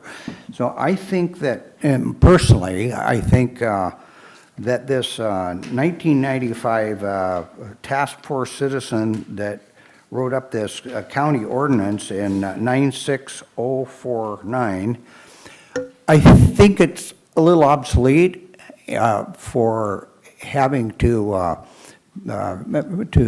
rename roads and everything. And where I live, particularly, Right on it. I am like 75 feet off the road. I am right on Loomis Trail. I have 330 feet of road frontage right there. And so, I mean, you can park a fire truck and throw a water balloon at my house if it caught on fire. I mean, that's how easy it is. But this easement road is owned by all the people there, and there's like 5 people in less than 1,000 feet and 1 past 1,000 feet. And that was one of the deals here about serves 5 or more lots or 1,000 feet in length if the roads are that long, and 3 or more lots. Well, these people are all property owners. These are like 2.5, 5 acres, 10 acres, 20 acres. I don't know how many acres they all own. These are not, it's not like a building complex with a bunch of houses and you got a street going this way, street going that way and stuff. They're easy to find. The road goes straight perpendicular off of Loomis Trail. Everybody's got big numbers. Boom. All you got to do is look. There it is. And then also, they come out with, well, you got to pick a different name for the road. Well, we like Loomis Trail Road. We've had it since, well, I've had it for 33 years, and the others moved in. I was the first one on that road, and then, of course, they extended it down and everything, and they got their addresses. Who from? The county. Okay, so everybody has their addresses. It's working fine. Why change it now when everybody knows where to go? I think if you change things now, you're only going to add more confusion to the whole network. But speaking for myself, I'm really close to the road. And that's why I wrote the appeal, because I'd like to retain my address. I think it's outdated now, for this, especially for this particular area. I think if you had a curving road and driveways going off this way, and I think it would be more apropos to attack this area and say, hey, we need some more structure and road naming. But this is so simple, a blind man with a walking stick could find it. I mean, I don't think it's appropriate. And I'm really arguing for myself, but on the other hand, I'm arguing for the rest of the people on that road when I think there's only 6 people on that road. And all but one of them are under 1,000 feet. And their driveway just goes like a few feet off the access road. So it's not like they're wandering off into the woods someplace. It's easy to find. There should be no question. I just don't think it's right to have to go through renaming everything, changing everything. It's going to do 2 things. It's going to disturb the people, and it's also going to disturb the EMTs and stuff like that, because you got to reprogram everything. So this is why I filed the appeal. And did you all get to read it, or just 1 or 2 people? I read it. Did you? Oh, God bless you. I'm glad that happened. Mrs. Donovan. For the sake of advancing things, move to approve the appeal. We move to approve. Any Second. second, Ms. Brenner seconds. Discussion? Seeing none, all in favor say aye. We got somebody who wants to say something. Sorry. Yeah, he was. Go ahead. We're approving the appeal, so we're going to keep the road as it is, or just? No, just an individual person. One house. I could clarify. Yeah, the motion would be this one house that actually is on Loomis Trail Road, unlike some of these other properties that are up. Yeah, we're moving to approve that. Just this one, 3566, which is on Loomis Trail Road as of a short plat from 1963. The Give Me a Break short plat, by the way, if you read your packet. That's pretty cool. But no, this is not to apply to other properties, but this one in particular, that does front the road, and I realize, I'm not saying I agree with you in terms of the code being inconsistent, but in this case, it's on Loomis Trail Road. So just for clarity for Mr. Bird, your motion is to accept his appeal. The appeal to this He didn't make- individual it was- property. Donovan made who made the motion? But Mr. Bird asked the question. To clarify my motion, it is this, it's got nothing to do with our code, it's this appeal about this individual It's about property that that is on, particular property. move to accept the appeal about 3566 Loomis Trail Road. I am 100% on board. Can we do it? Based on the presentation earlier today with Yeah. the entry for the street? If we couldn't do it, it wouldn't have been brought to us for approval. We want to get that committee, we have a committee that supposedly could like deal with this stuff, but since nobody's on that committee, here we are. Well, I figured this was the top echelon right here, so whatever goes, goes. We changed speed limits and put Carol. stop signs up and so. Further discussion on the motion. I think Carol had a question. I did, and I brought up my concern this morning, is that I live on a road in Bellingham, and there is a cul-de-sac after, there's my house, then another house, and then a cul-de-sac, and the person who lives in the cul-de-sac has an address that's between the 2 houses. And I've had the police come and look in my garden, which is between the 2 houses, even though the GPS says, go to the next road. So that's where my concern is, if they're going to come up to your house and look and they don't see a driveway and they keep going and then they back up again, those few seconds, if it is an emergency, that's my concern, where your driveway is, where they have to turn and then turn in. So- I understand your approach on that, but these are property owners. There's no crowded houses in here. There's I'm one of the smallest ones, 2.5 acres. There's 2 short plots, everything else is bigger. So if you come up on a place, I don't care, if you look on Google, you get the little teardrop, points to the place wherever your house is. I don't know if you've ever done that with Google. Well, there's well spaced, let me tell you. And the driveways go off the easement road just a few feet, 50, 60, 80 feet or whatever it is. There's not like circlings, there's not houses in between it or anything like that. They're all individual on the property. It's not a housing development back there. It's not lots. It's and everybody's got good signs. But I'm batting for the guys down the road, and that's okay if you want to go that way, because God bless them, they're doing well. And they've had the EMTs and the fire trucks, and I've never had them come to my house. But they could park right on the road or come down that road. They could hit me 2 ways with water balloons if they wanted to. It'd be so easy, okay? So, but anyway, that's my rebuttal back to you on that. I'm going to come out and throw a water balloon just to see if I can make it. He likes your idea about the water balloons. I think you might have to move your mailbox around to so it's on the street with the correct name, because It is. just logistically, I'm My thinking like there's. my maybe mailbox is right on the road.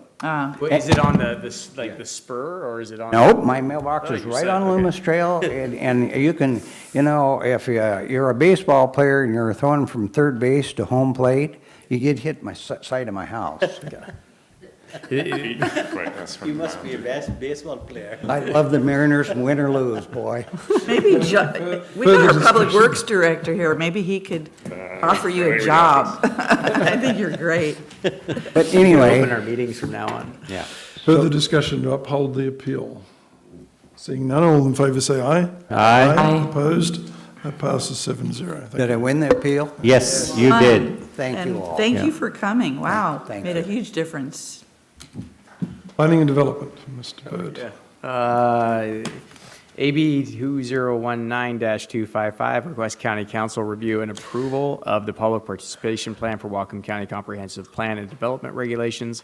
This plan will guide public participation efforts relating to Comprehensive Plan and Development Regulation amendments, pages 163 through 186, but it's the, what is this, orange? Mango? Okay, it's this one is the updated Yes. copy.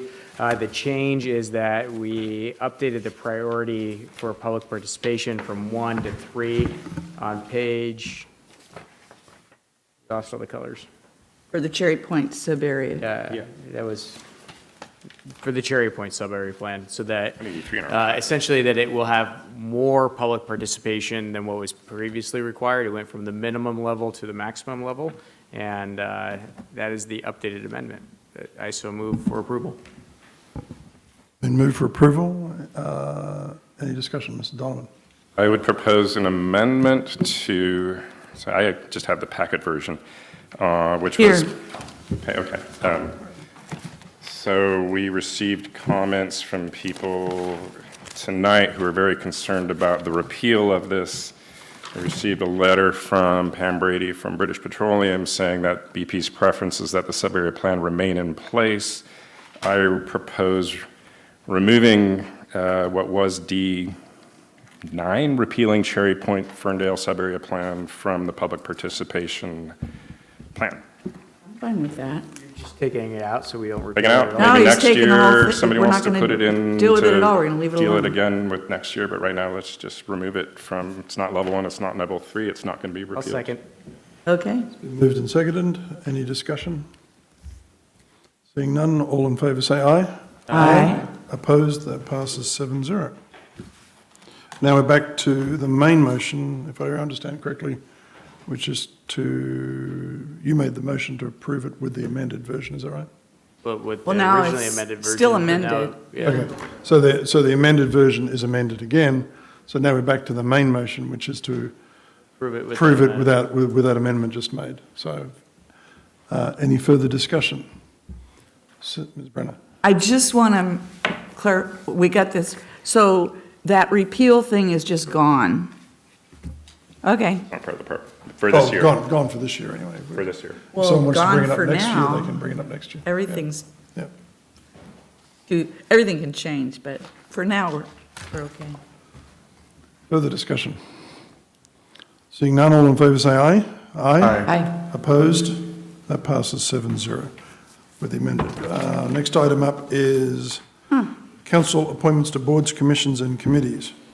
An appointment to the Solid Waste Advisory Committee, Business Industry Representative, partial term ending in the 31st of January 2020. Applicant is Rod Pemble, and the committee provides ongoing public input and advice to Whatcom County on solid waste management issues. I move approval. He's been on that committee off and on for years and years. He's a wealth of information. Ms. Brenner moves approval. Ms. Frazee seconds. Any discussion? Seeing none, all in favour say aye. Aye. Opposed? That passes 6-0 with Mr.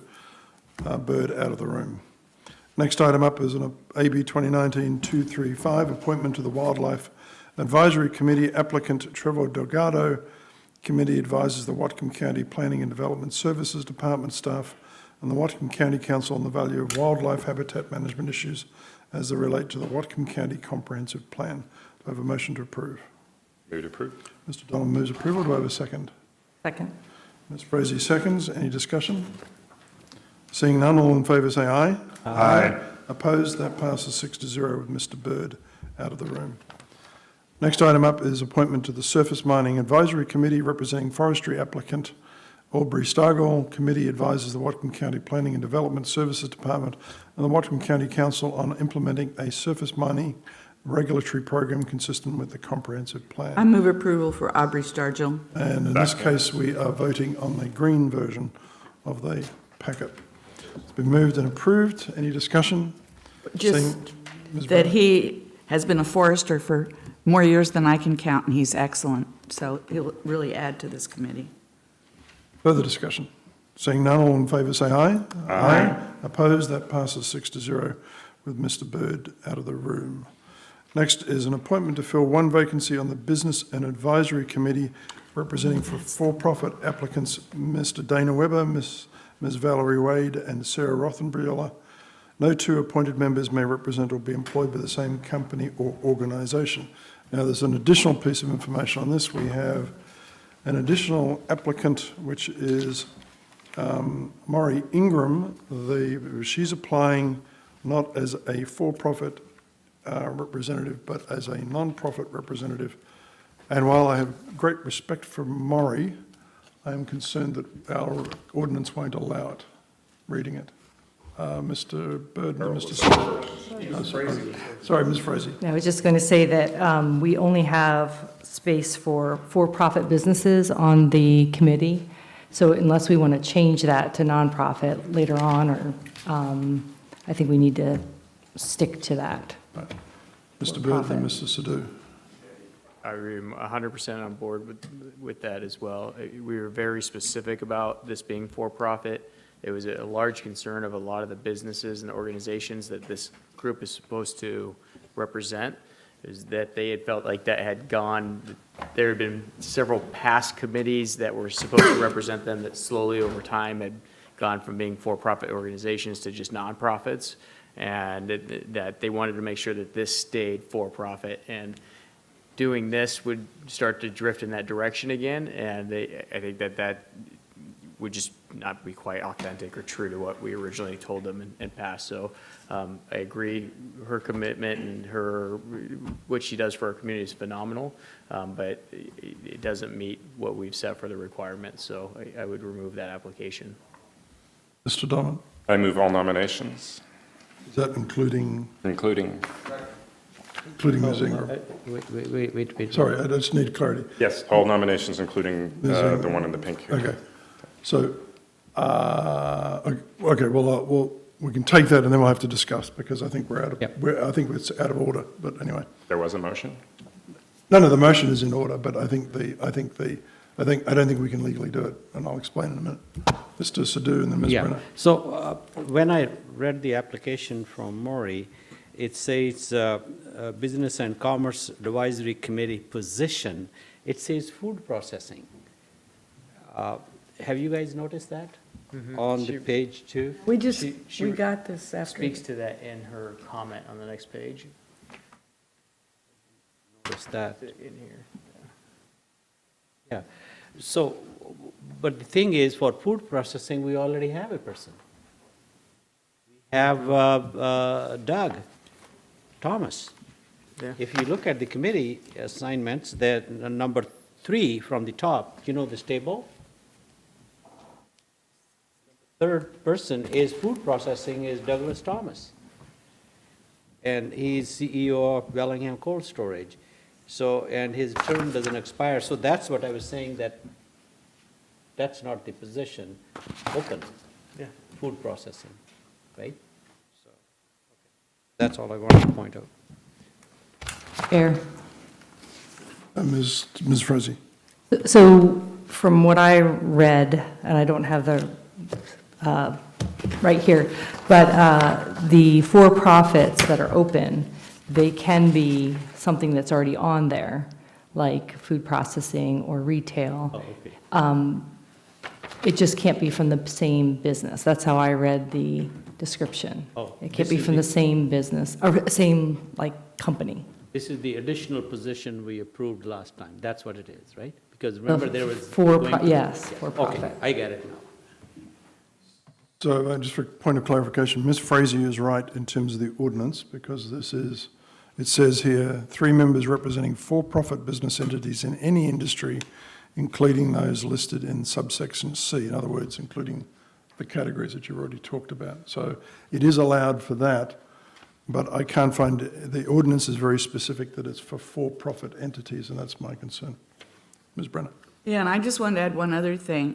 If we were even to consider Maury's, application, it was after the deadline, and I think when something like that's happened before, we usually consider it if we don't have many or any other applications, or we postpone it because it was after the deadline. So I don't know if you're going to say all of them, then and people want to do it that way. But I do think this was my understanding was it was supposed to be a for-profit. So to come back to my procedural point, I think we could do this, but we'd have to amend the ordinance first. Yeah. And that's my concern. Do you have any comment, Madam Legal Counsel? If you're going to add a non-profit person to the group, yes, you would have to amend the ordinance. So therefore, I respectfully think your motion to do all is out of order, unless... My motion isn't... Maybe it's not out of order, having I you think... vote for these nominees. My motion is try to advance the process. This is the way we usually do it, is to forward all nominees. Right. So, okay, well, there's a motion and a second, so we'll have to vote on that. So all in favour of forwarding all nominees, say aye. Aye. Aye. Opposed? No. No. How many noes? You had 3 noes? Yes. You're a yes. So how many yeses? Forward, yeah. Can I have the yeses, please? Yes, I did say yes. Okay, so that passes 4-3 with Brown, Brenner and Bird opposed. Now we have 4 people in one position. So I think, would the clerk please call for the counts? Barry Buchanan, Ingram. Carol Frazee, Wade. Barbara Brenner, Is it Rothenbuehler? Yes. Red Brown, Rothenbuehler. Todd Donovan, Ingram. Tyler Bird, Rothenbuehler. Satpal Sidhu, Rothenbuehler. That, I get 4 votes for Rothenbuehler, 1 for Wade and 2 for Ingram. Do you concur? yes. All right, it's Rothenbuehler, okay. Next item up is introduction items. Move to introduce.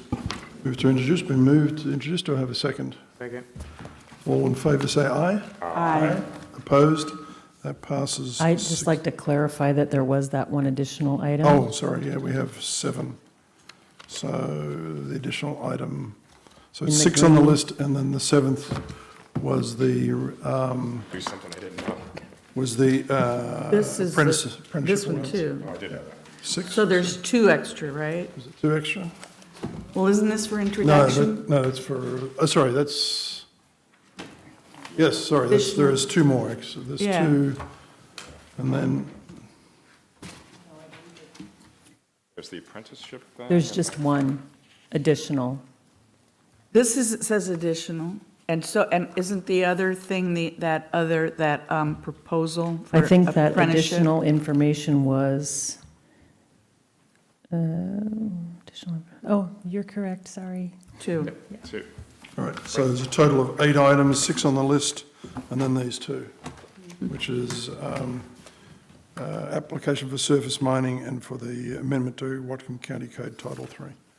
So, Okay, let's clarify this.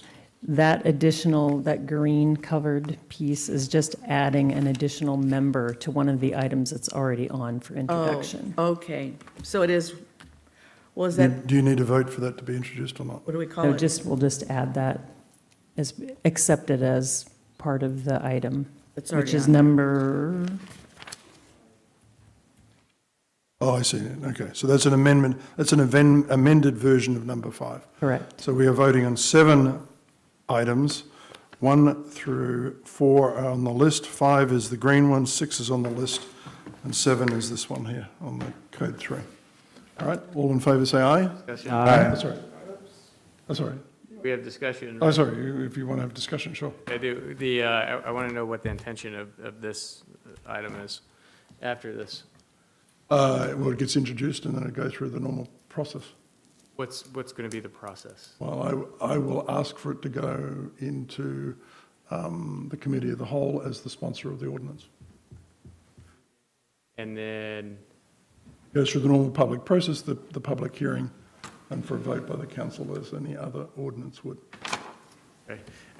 I would ask that this item go back to the committee that it was originally in before it got pulled out and rerouted through this process. And so last time this came up, the council voted to put it into Public Works Committee to be discussed. The discussion and the conversation started there, and then it was pulled out and then put back in. I think it should go back to that committee where it was, so that that conversation could continue from where it was and be handled there. So the normal sequence to discuss committee assignment would be after it's introduced. So can we finish the vote on introduction, and then if you want to make a motion For on me, that? it's dependent on whether I vote Yeah. yes or no, because honestly, the normal process would be to leave it in committee versus having it pulled out so that you could put it in a different committee later that you prefer.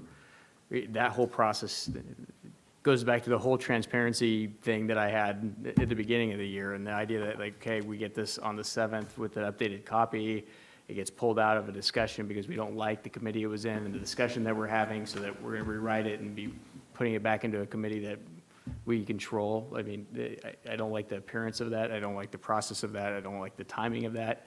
So if I'm going to vote for it to be introduced tonight, I would like to know that it's going back in to continue the process that we had all previously decided on and continue the conversation that we'd previously decided on. Okay, so Mr. Dolan. I don't know what normal process is here, but I don't think that anything having to do with this has been normal process yet.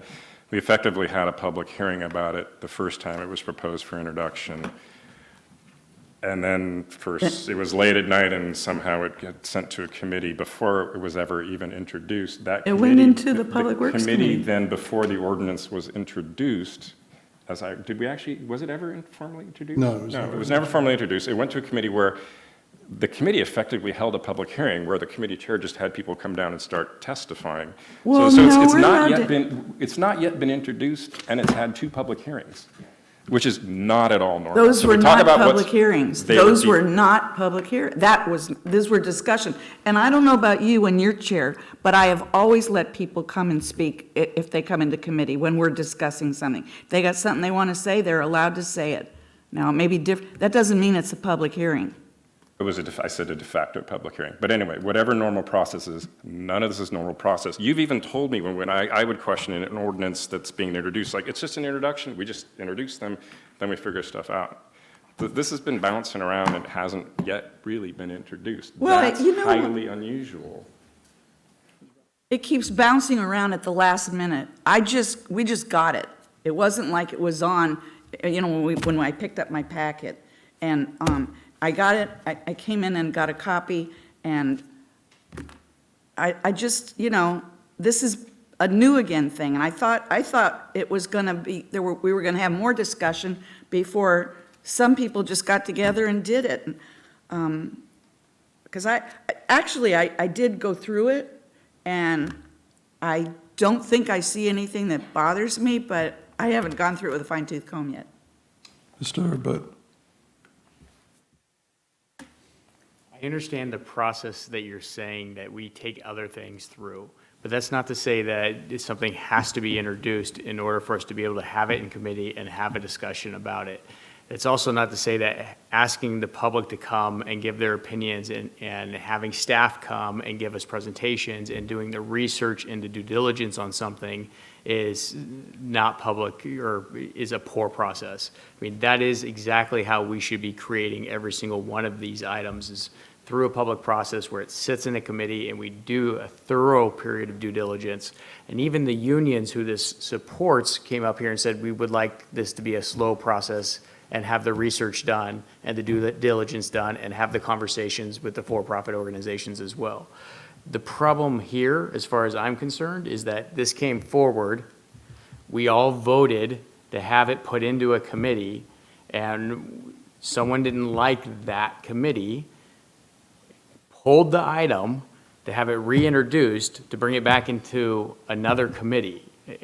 Whereas it should have just sat there and continued the process, continued the conversation, continued the research and the due diligence, been written in public process there, limited all the confusion, and then gone on to introduction. That whole thing, that's not great public process. I'll leave it at that. Mr. Donovan, then myself, and then Ms. Brenner. Well, whatever committee it ends up in, what I'm hearing is you want it in a particular committee, not in committee of the whole. That's what I'm hearing. So what's wrong with having it in committee of the whole? If you want public process and transparency and let everybody participate in this, what's wrong with committee of the whole? Love Could I to get a answer respond to that. that, or the? I'll yield my time for you to respond, and then I'll respond. You want me to? No, but there's nothing wrong with committee of the whole. But if everything we're going to do is just going to go to committee of the whole, then why the heck do we have committees? It doesn't make any sense. Let's just all show up at 9 o'clock in the morning, sit here till lunchtime, vote on everything, come back at 1 o'clock, vote on everything till 5, come back at 7 o'clock, and then finish it. We have committees for a reason. We have committees for a reason.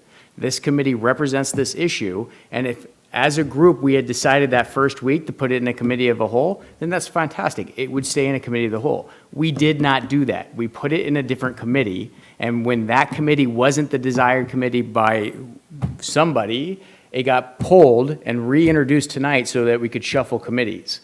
That is not how we should be doing things. So just to be clear, in the 5 years I have been on the council, I have never seen a council member-sponsored ordinance that has not been held for discussion and debate in the committee for which that person is not a member. And I know there is a claim that that is normal procedure, but my challenge is for someone to produce minutes of any meeting in a council, in this council, where that has happened, because it's not the normal procedure. So that's my first point as to why it should be in a committee for which I, as the primary writer, should be a member of that committee. This year I decided to yield all committee assignments, in particular to allow Ms. Frazee had expressed an interest in going on finance, and so I decided to yield my position on finance to give her that. This has nothing to do with finance. No, but that's the reason I'm on. Contracts have nothing to do with finance. That's why. She said, this has nothing to do with finance?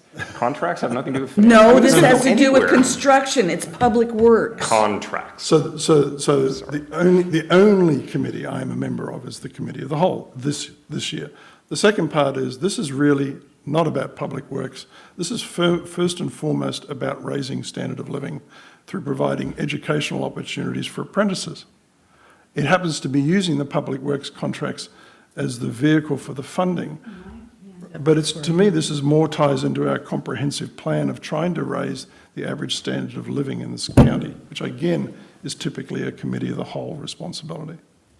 So this is not about shifting it. This is about putting it in the committee that it's supposed to have been in the beginning, not in. Ms. Brenner. I had my hand up before you even, you said I was next. No, I know, but I'm just trying to work out why you're waving. No, your you're arm. controlling things, just as exactly what you're going to be doing with that, if it's in committee of the whole. And it's it's dealing with construction. And I disagree with what Councilmember Donovan just said. The contracts will come through finance. This is about how we do stuff in construction. That is why it would go to Public Works. That's not about the contracts themselves. It's about how we do the contracts. Yeah, I'm getting a little excited here. So, I mean, I'm making it real clear. You are very, and by the way, I have proposed ordinances that weren't in my committee, and I did put them in other committees. So, you know, for you to even say that is just absolutely incorrect. I know you're really, you know, into this, and like I said, when I just looked it over, it looks better to me than the last version, but I haven't had time to look it over really well. And I totally agree with what he said. Why, you know, it's like if we're not going to have things in the committees they belong in, but put them in committee of the whole so you can be in charge and control it, what's the point? Mr. Chair? Mr. Buchanan. I would propose that we separate this item. I think we can vote on items 1 through 6 and then make a disposition on number 7. Second. Yeah, that's fine. So there's a motion to go through items 1 to 6. All in favor of introducing items 1 through 6, sorry, say aye. Aye. Opposed? That passes 7-0. Now back to, do I have a motion to introduce item 7? Move to introduce item 7. Move to introduce, do I have a second? What was the motion? To introduce item 7 for discussion. Do I have a second? I will second. Second. Yeah, Ms. Frazee, okay, Ms. Frazee, the motion moved and seconded to discuss item 7. Now, Ms. Brenner, did you want to discuss item 7? Yeah, this should be, just like certain things belong in certain committees, this definitely belongs in Public Works. This is going to be Public Works dealing with this. When the contracts come, you get them in finance. Mr. Bird. Councilmember Sadoo had his hand up first, but Oh, go after that. well, okay. I don't think that this is even important, that what we are discussing, it's just a waste of time or propping up egos. I think that the best thing is that this was not pulled because the committee didn't like it, that person didn't like the committee. That's a wrong statement. It was pulled because there were so many questions about it, and I was the one who raised all those questions. And what my request to Mr. Brown was that please revisit this thing and re-look at it and then make some changes. But making this thing was pulled just because it was in a committee, that's not right. It wasn't pulled because of it was in a committee. And another thing is, you know, we are doing public service here, you know, in this committee or that committee anyways, I don't have a comment on that. I rather introduce it, let's discuss it as we finally decide all the 7 people anyways. So what's wrong with that? So maybe I could solve this impasse. While I believe this will be the first time again in 5 years that the sponsoring council member has not been on the committee that will handle this, and I think that's fundamentally wrong procedurally. I would propose then, as an alternative, is that it goes into finance, which I think it is a more relevant issue to finance than Public Works, in my opinion. Is it my turn? Well, Ms. Brenner had her hand up, so she has 10 minutes next. I think you're absolutely right when it comes to the contracts. That's finance. When it comes to how we do Public Works, that's Public Works. That's the name of it, and that's what this is about. It's about Public Works. It's not about, it's not about natural resources exactly. It's not about finance directly. It is directly about Public Works. That's exactly what it's going to be doing. Actually, it's directly about raising standard of living and providing education, but in my opinion. So No, it's not about that. It's about, we said if it's over $1 million, you've got to have certain things. And unless you've changed all that and took it out. You said they have to have some kind of apprenticeship program if it's over $1 million. And that's from last time. Like I said, I haven't read it all this time, so. Mr. Dolan. Actually, beyond this subject, because actually, Mr. Bird's question is like, why do we have committees? I'm not always sure.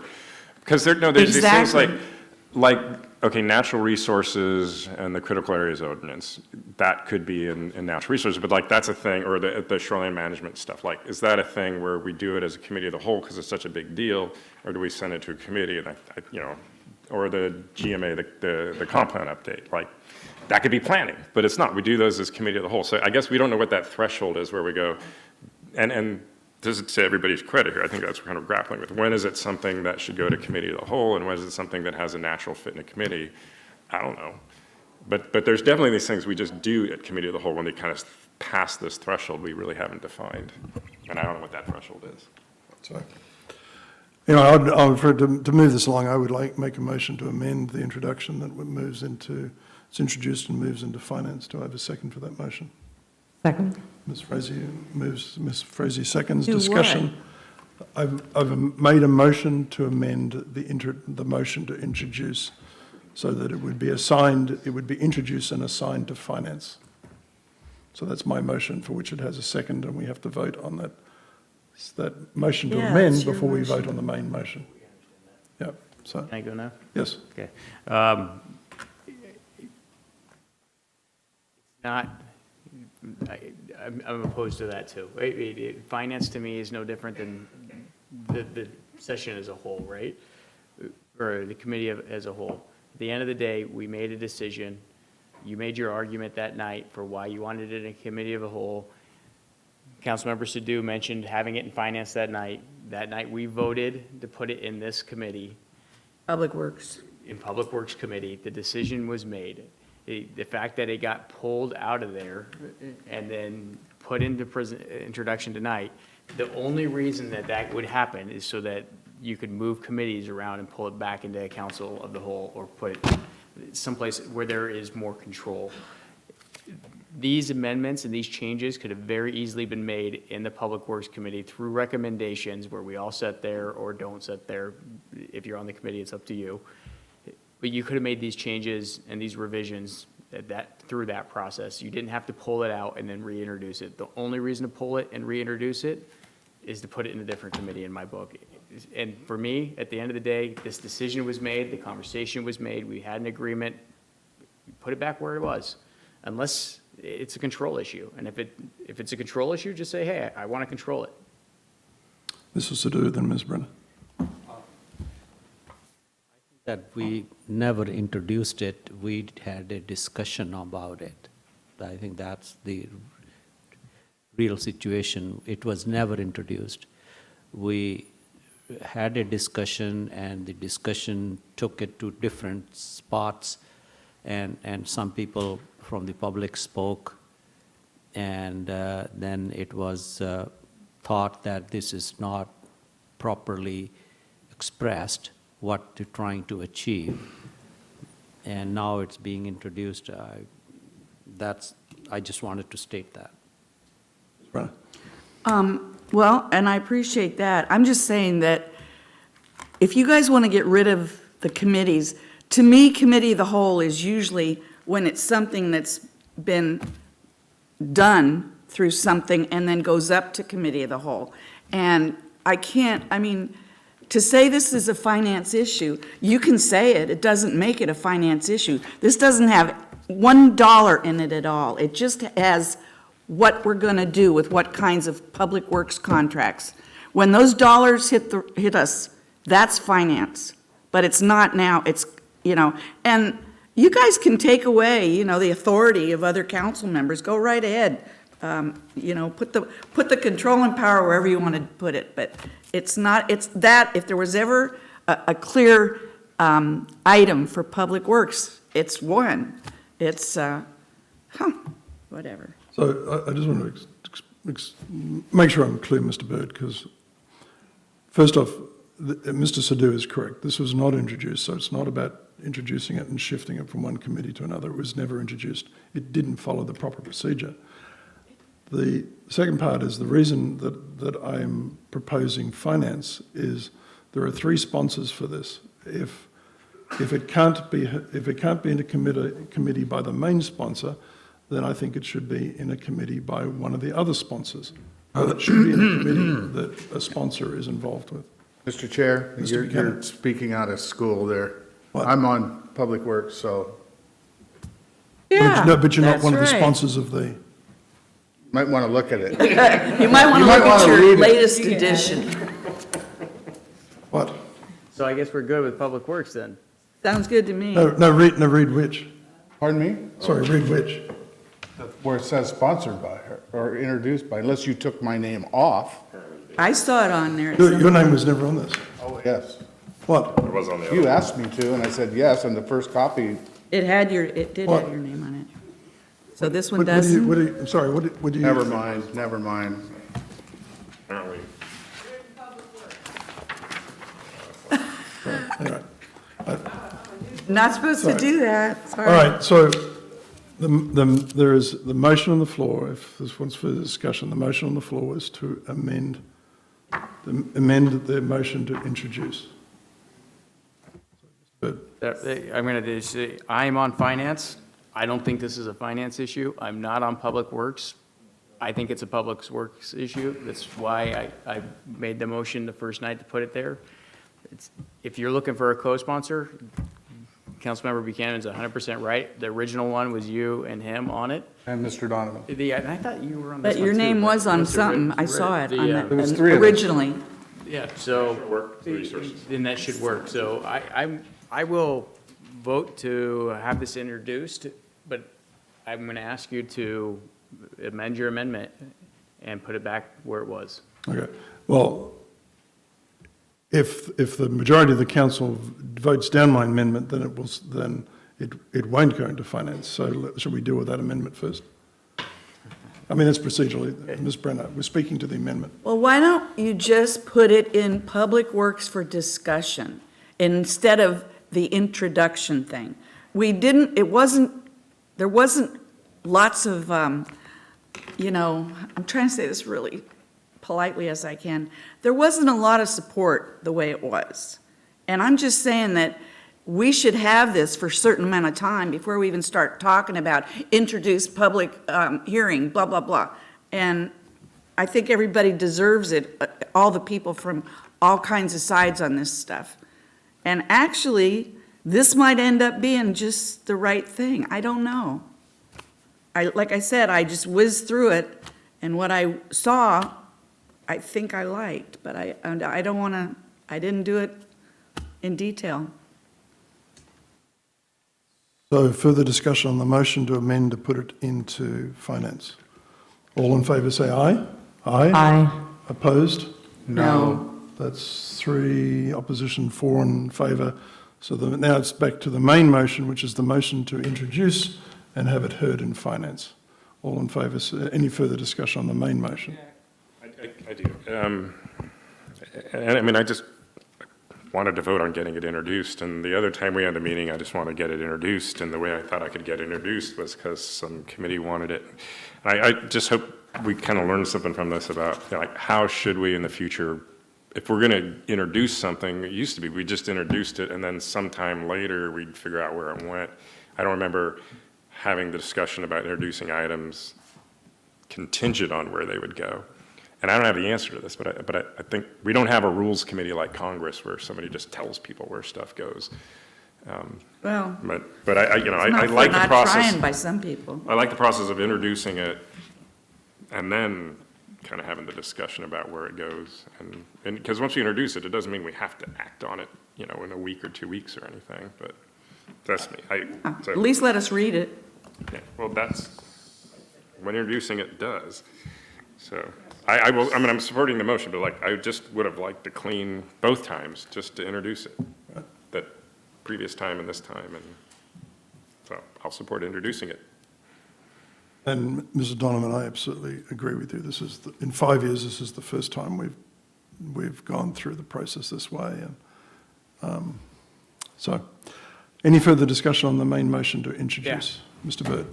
Honestly, outside of a control issue, and this being that you wanted control over this, and that it puts you in a friendly committee potentially, I quite frankly think that it's an issue where you don't like Councilmember Brenner very much, and you don't want your motion in her specific My feelings committee. are I think hurt. it's more of a personal issue combined with that issue of control.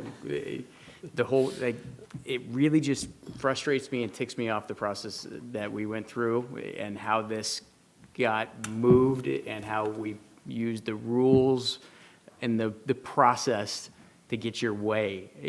It pisses me off. Mr. Donovan, and then I'd like to respond. I could say a casual observer might see the same motives of the committee in terms of control that the committee might see, which is, again, why I think we need to have a process beyond this. And I'd hate to say, maybe the process is delegating the decisions to the clerk, but that's another discussion I hope we have. So, Mr. Byrne, I will withdraw all objections to being this in Public Works if either you or Ms. Brenner can show me any minutes in the 5 years I've been on the council where a council member-sponsored ordinance has gone through this process before. I've never You're gonna seen. give me 2 weeks to go look? Well, no, you can do it. You want me to do it I right know. now? No, if you can come up with it between now and the next meeting, if you can come up with minutes between now and the next meeting where a council member-sponsored ordinance has been assigned to another committee for which none of the sponsors of the ordinance are on that committee, right? I'm just saying, I've never seen it before. So, Ms. Brenner. Well, maybe that's because some of us on the council, when we do something, we try to do it with consent, so we give it to the council and hope that council will do it as a consent item. I've done that many times. I don't need my name on something. In fact, to me, sometimes maybe my name shouldn't be on it, because I do want it to get through. And maybe it was because I didn't bring you bonbons today, I don't know. Oh, yeah. But, You still got time? yeah, well, too late. Anyway, these things should go where they're supposed to go, not about who anybody likes, dislikes, or, yeah. Never mind, I won't even say that. I just think it should, to me, it's so obviously Public Works, and that's what the council voted to put it in initially. So it's still got a lot of the same words in it. That I noticed. Further discussion on the main motion. What Ms. motion? Frazee. I just want to say, I wish there was a clear way of doing everything, learning all this, and I do have a lot of questions about this, and I was hoping we could get to that. Right. Well, and the clear process is for us to introduce and then debate it, which is the process that has not been followed. I don't think that's true by any means, not even remotely. I go back to exactly what I pointed out last time, which is the motorboat issue with the motors, and the fact that I sent that out for Dana's request to everyone and said, is this something we want to talk about? Without any ordinance or anything else, I said, if it is, we'll put it into the committee, and then from there, we'll have a conversation, and we can write an ordinance for discussion that could then later be introduced.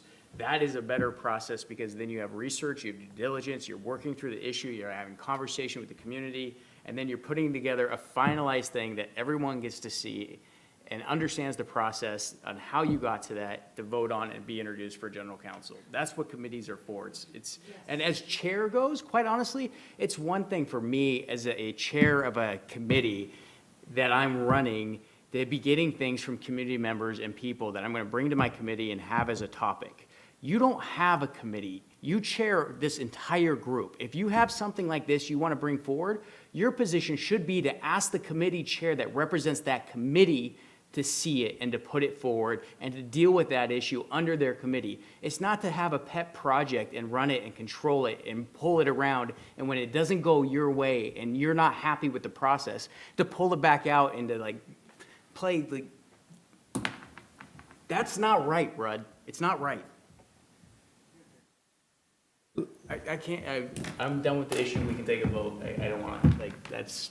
Okay, well.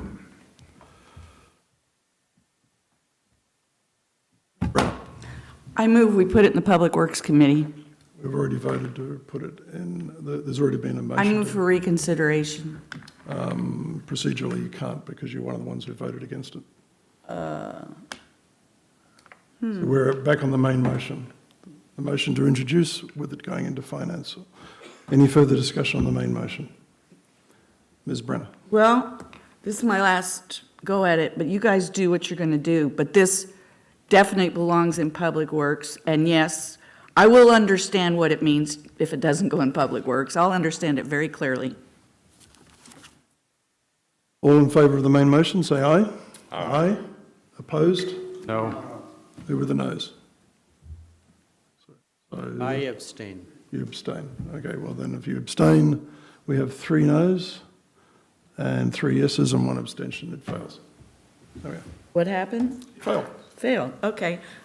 Now my motion is to put it in Public Works. No, it's not introduced now. Oh, it's not Donovan. Move to introduce without a committee assignment. I second that. Move to introduce without a second, without a committee assignment. All in favour say aye. Wait, I got a question. I'm sorry, Ms. Brenner. Any discussion? What is that, who makes the decision of where it goes then? I know, I'll force that conversation, I guess, but I just, normally we have introduction items and we introduce them and we don't sit up here talking about what committees they're going to go to. So maybe it'll stimulate that discussion a bit more. I know, but a lot has come to light by doing that, so now I'm concerned about what does this mean? I definitely want to see this, and I want to look it over. But who makes the decision? What's it going to be? We're going to split the baby here? Well, I think what Mr. Donovan is proposing is we have a second vote on where it goes after he's voted to introduce it. Is that correct? Tonight, some other night, but or we come up with a process for dealing with this. But normally when we have introduction items, it takes like 30 seconds. We introduce them and then. Mr. Chair? Mr. Sadhu. Yeah, I think that I seconded that motion. Let's take a break for a couple of weeks, come back, and we'll find a solution. So let's introduce it because it's an important legislation. And I would like to see more discussion passage of this. So I think the emotions are running too high. Let's take a break. Okay. Ms. Brenner. That sounds fine to me, but I do want to say, usually these things go right through because they usually go to the committees they're supposed to go to. That's why they usually go right through. Further discussion on the motion to introduce with no committee assignment. Seeing none, all in favour say aye. Aye. Opposed? No. That's one no. Who else was a no? That passes 6-0. Okay. All right. Next item up is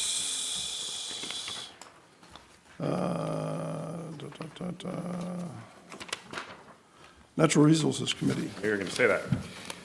We had one item on the Natural Resources agenda this morning. Mr. McFarland from the Parks Department came and gave his biannual update about the Parks Department, including their customer relations surveys, which has them looking really good. He gave us an update on the tree clearance at the Silver Lake Maple Creek Campground. And I think one of the bigger takeaway points is I believe he said they had 1 million visitors, 1-point-something million visitors in the park system this year. That was all we had in natural resources. Just an update. All right, Finance and Administrative Services. I think Mr. Tyler will report. I missed the meeting in the morning. We had a presentation from the Commission for Domestic Violence and Sexual Assault.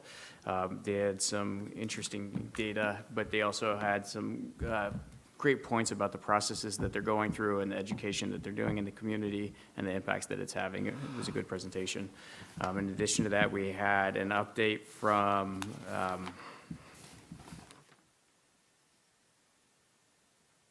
our Facilities Management Department, and they walked through some of the projects that we have had under construction and gave us an update on where those projects are.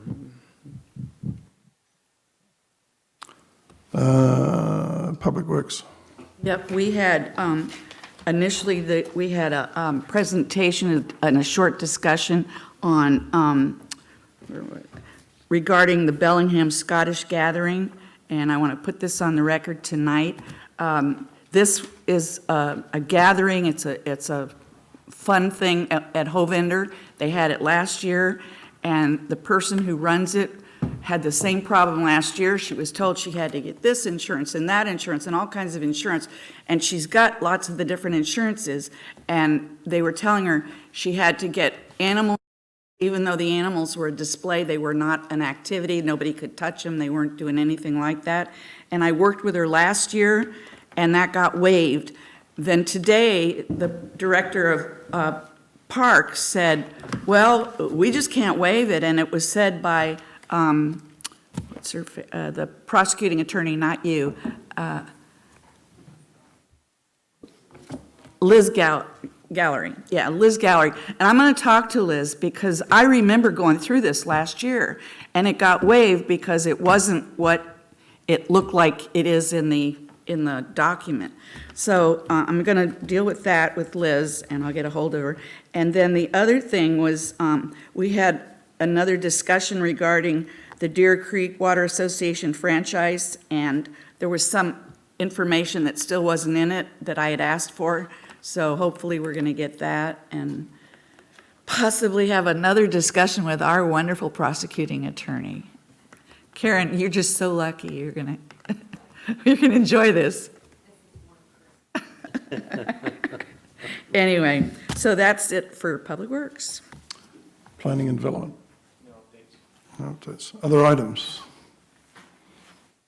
Council member updates? This is new business or council member updates, but one of the items in the executive's report relating to the state budget, we did get operating money for the triage facility, crisis facility center that we have construction money to build, which is sort of good news and bad news, because I guess we still don't have, the executive doesn't have the confidence that that's enough to maybe put the project out to bid, and I hope people really look into the importance of this. We have state money on hand to build this. We have a site, we have the plans. It's essentially ready to go.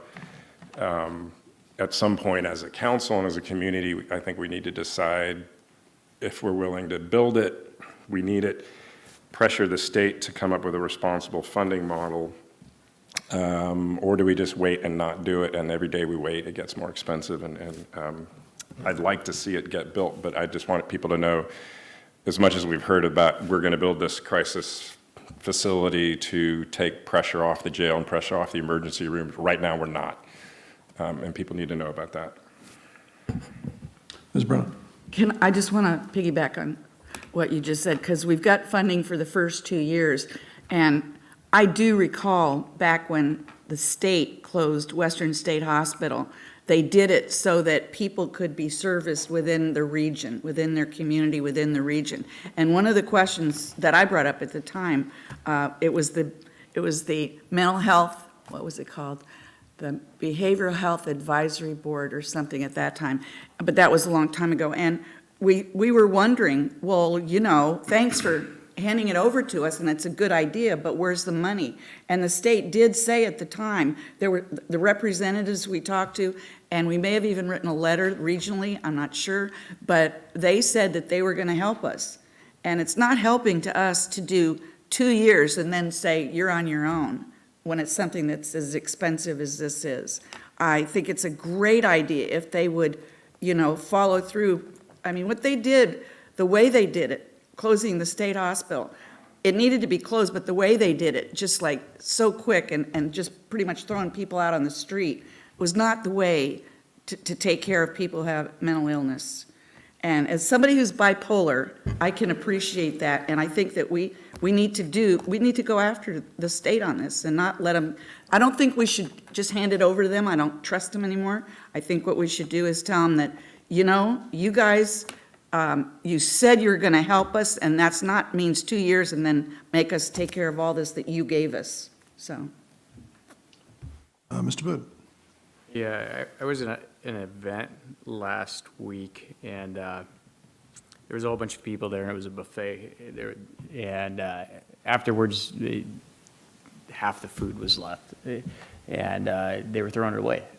And I was like, why are we, what's the deal? Why is all the food getting thrown away? It became the conversation, and what they told me was that they used to donate it to the Lighthouse Mission for the homeless, but the health department and a rule basically says that they can't do that anymore, and so they're throwing out all this food.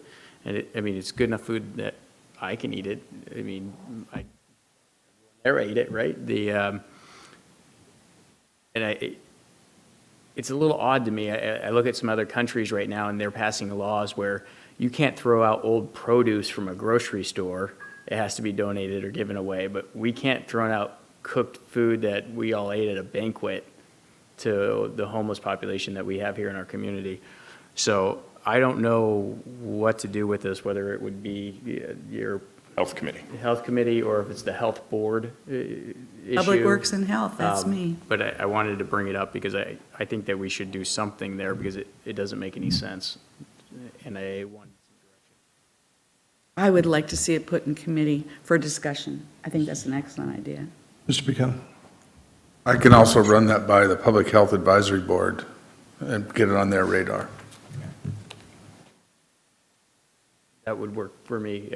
What would be the process for us to make sure that, like, Oh, that we just to don't touch duplicate base on it, efforts. or that it doesn't get lost, or Well, you know, we could actually bring it up as a short topic anyway at our June joint meeting, Health Board, Public Health Advisory Board, as something that we have a concern over. That's just a month away, so, June 11th. that would be perfect. Thank you. Yeah, and then And ultimately then it would go into her come to committee. the Public Health Board instead of going through the committee. Yeah. Great, thank you. May I offer another comment on that? Is just check with the health department first what the actual rules are, because someone may have misinterpreted them. But maybe they should change. And maybe they should change, but I'm just saying, let's just find out what the actual rules are from the health department, so. To do. All right. If there's no further business, we are adjourned.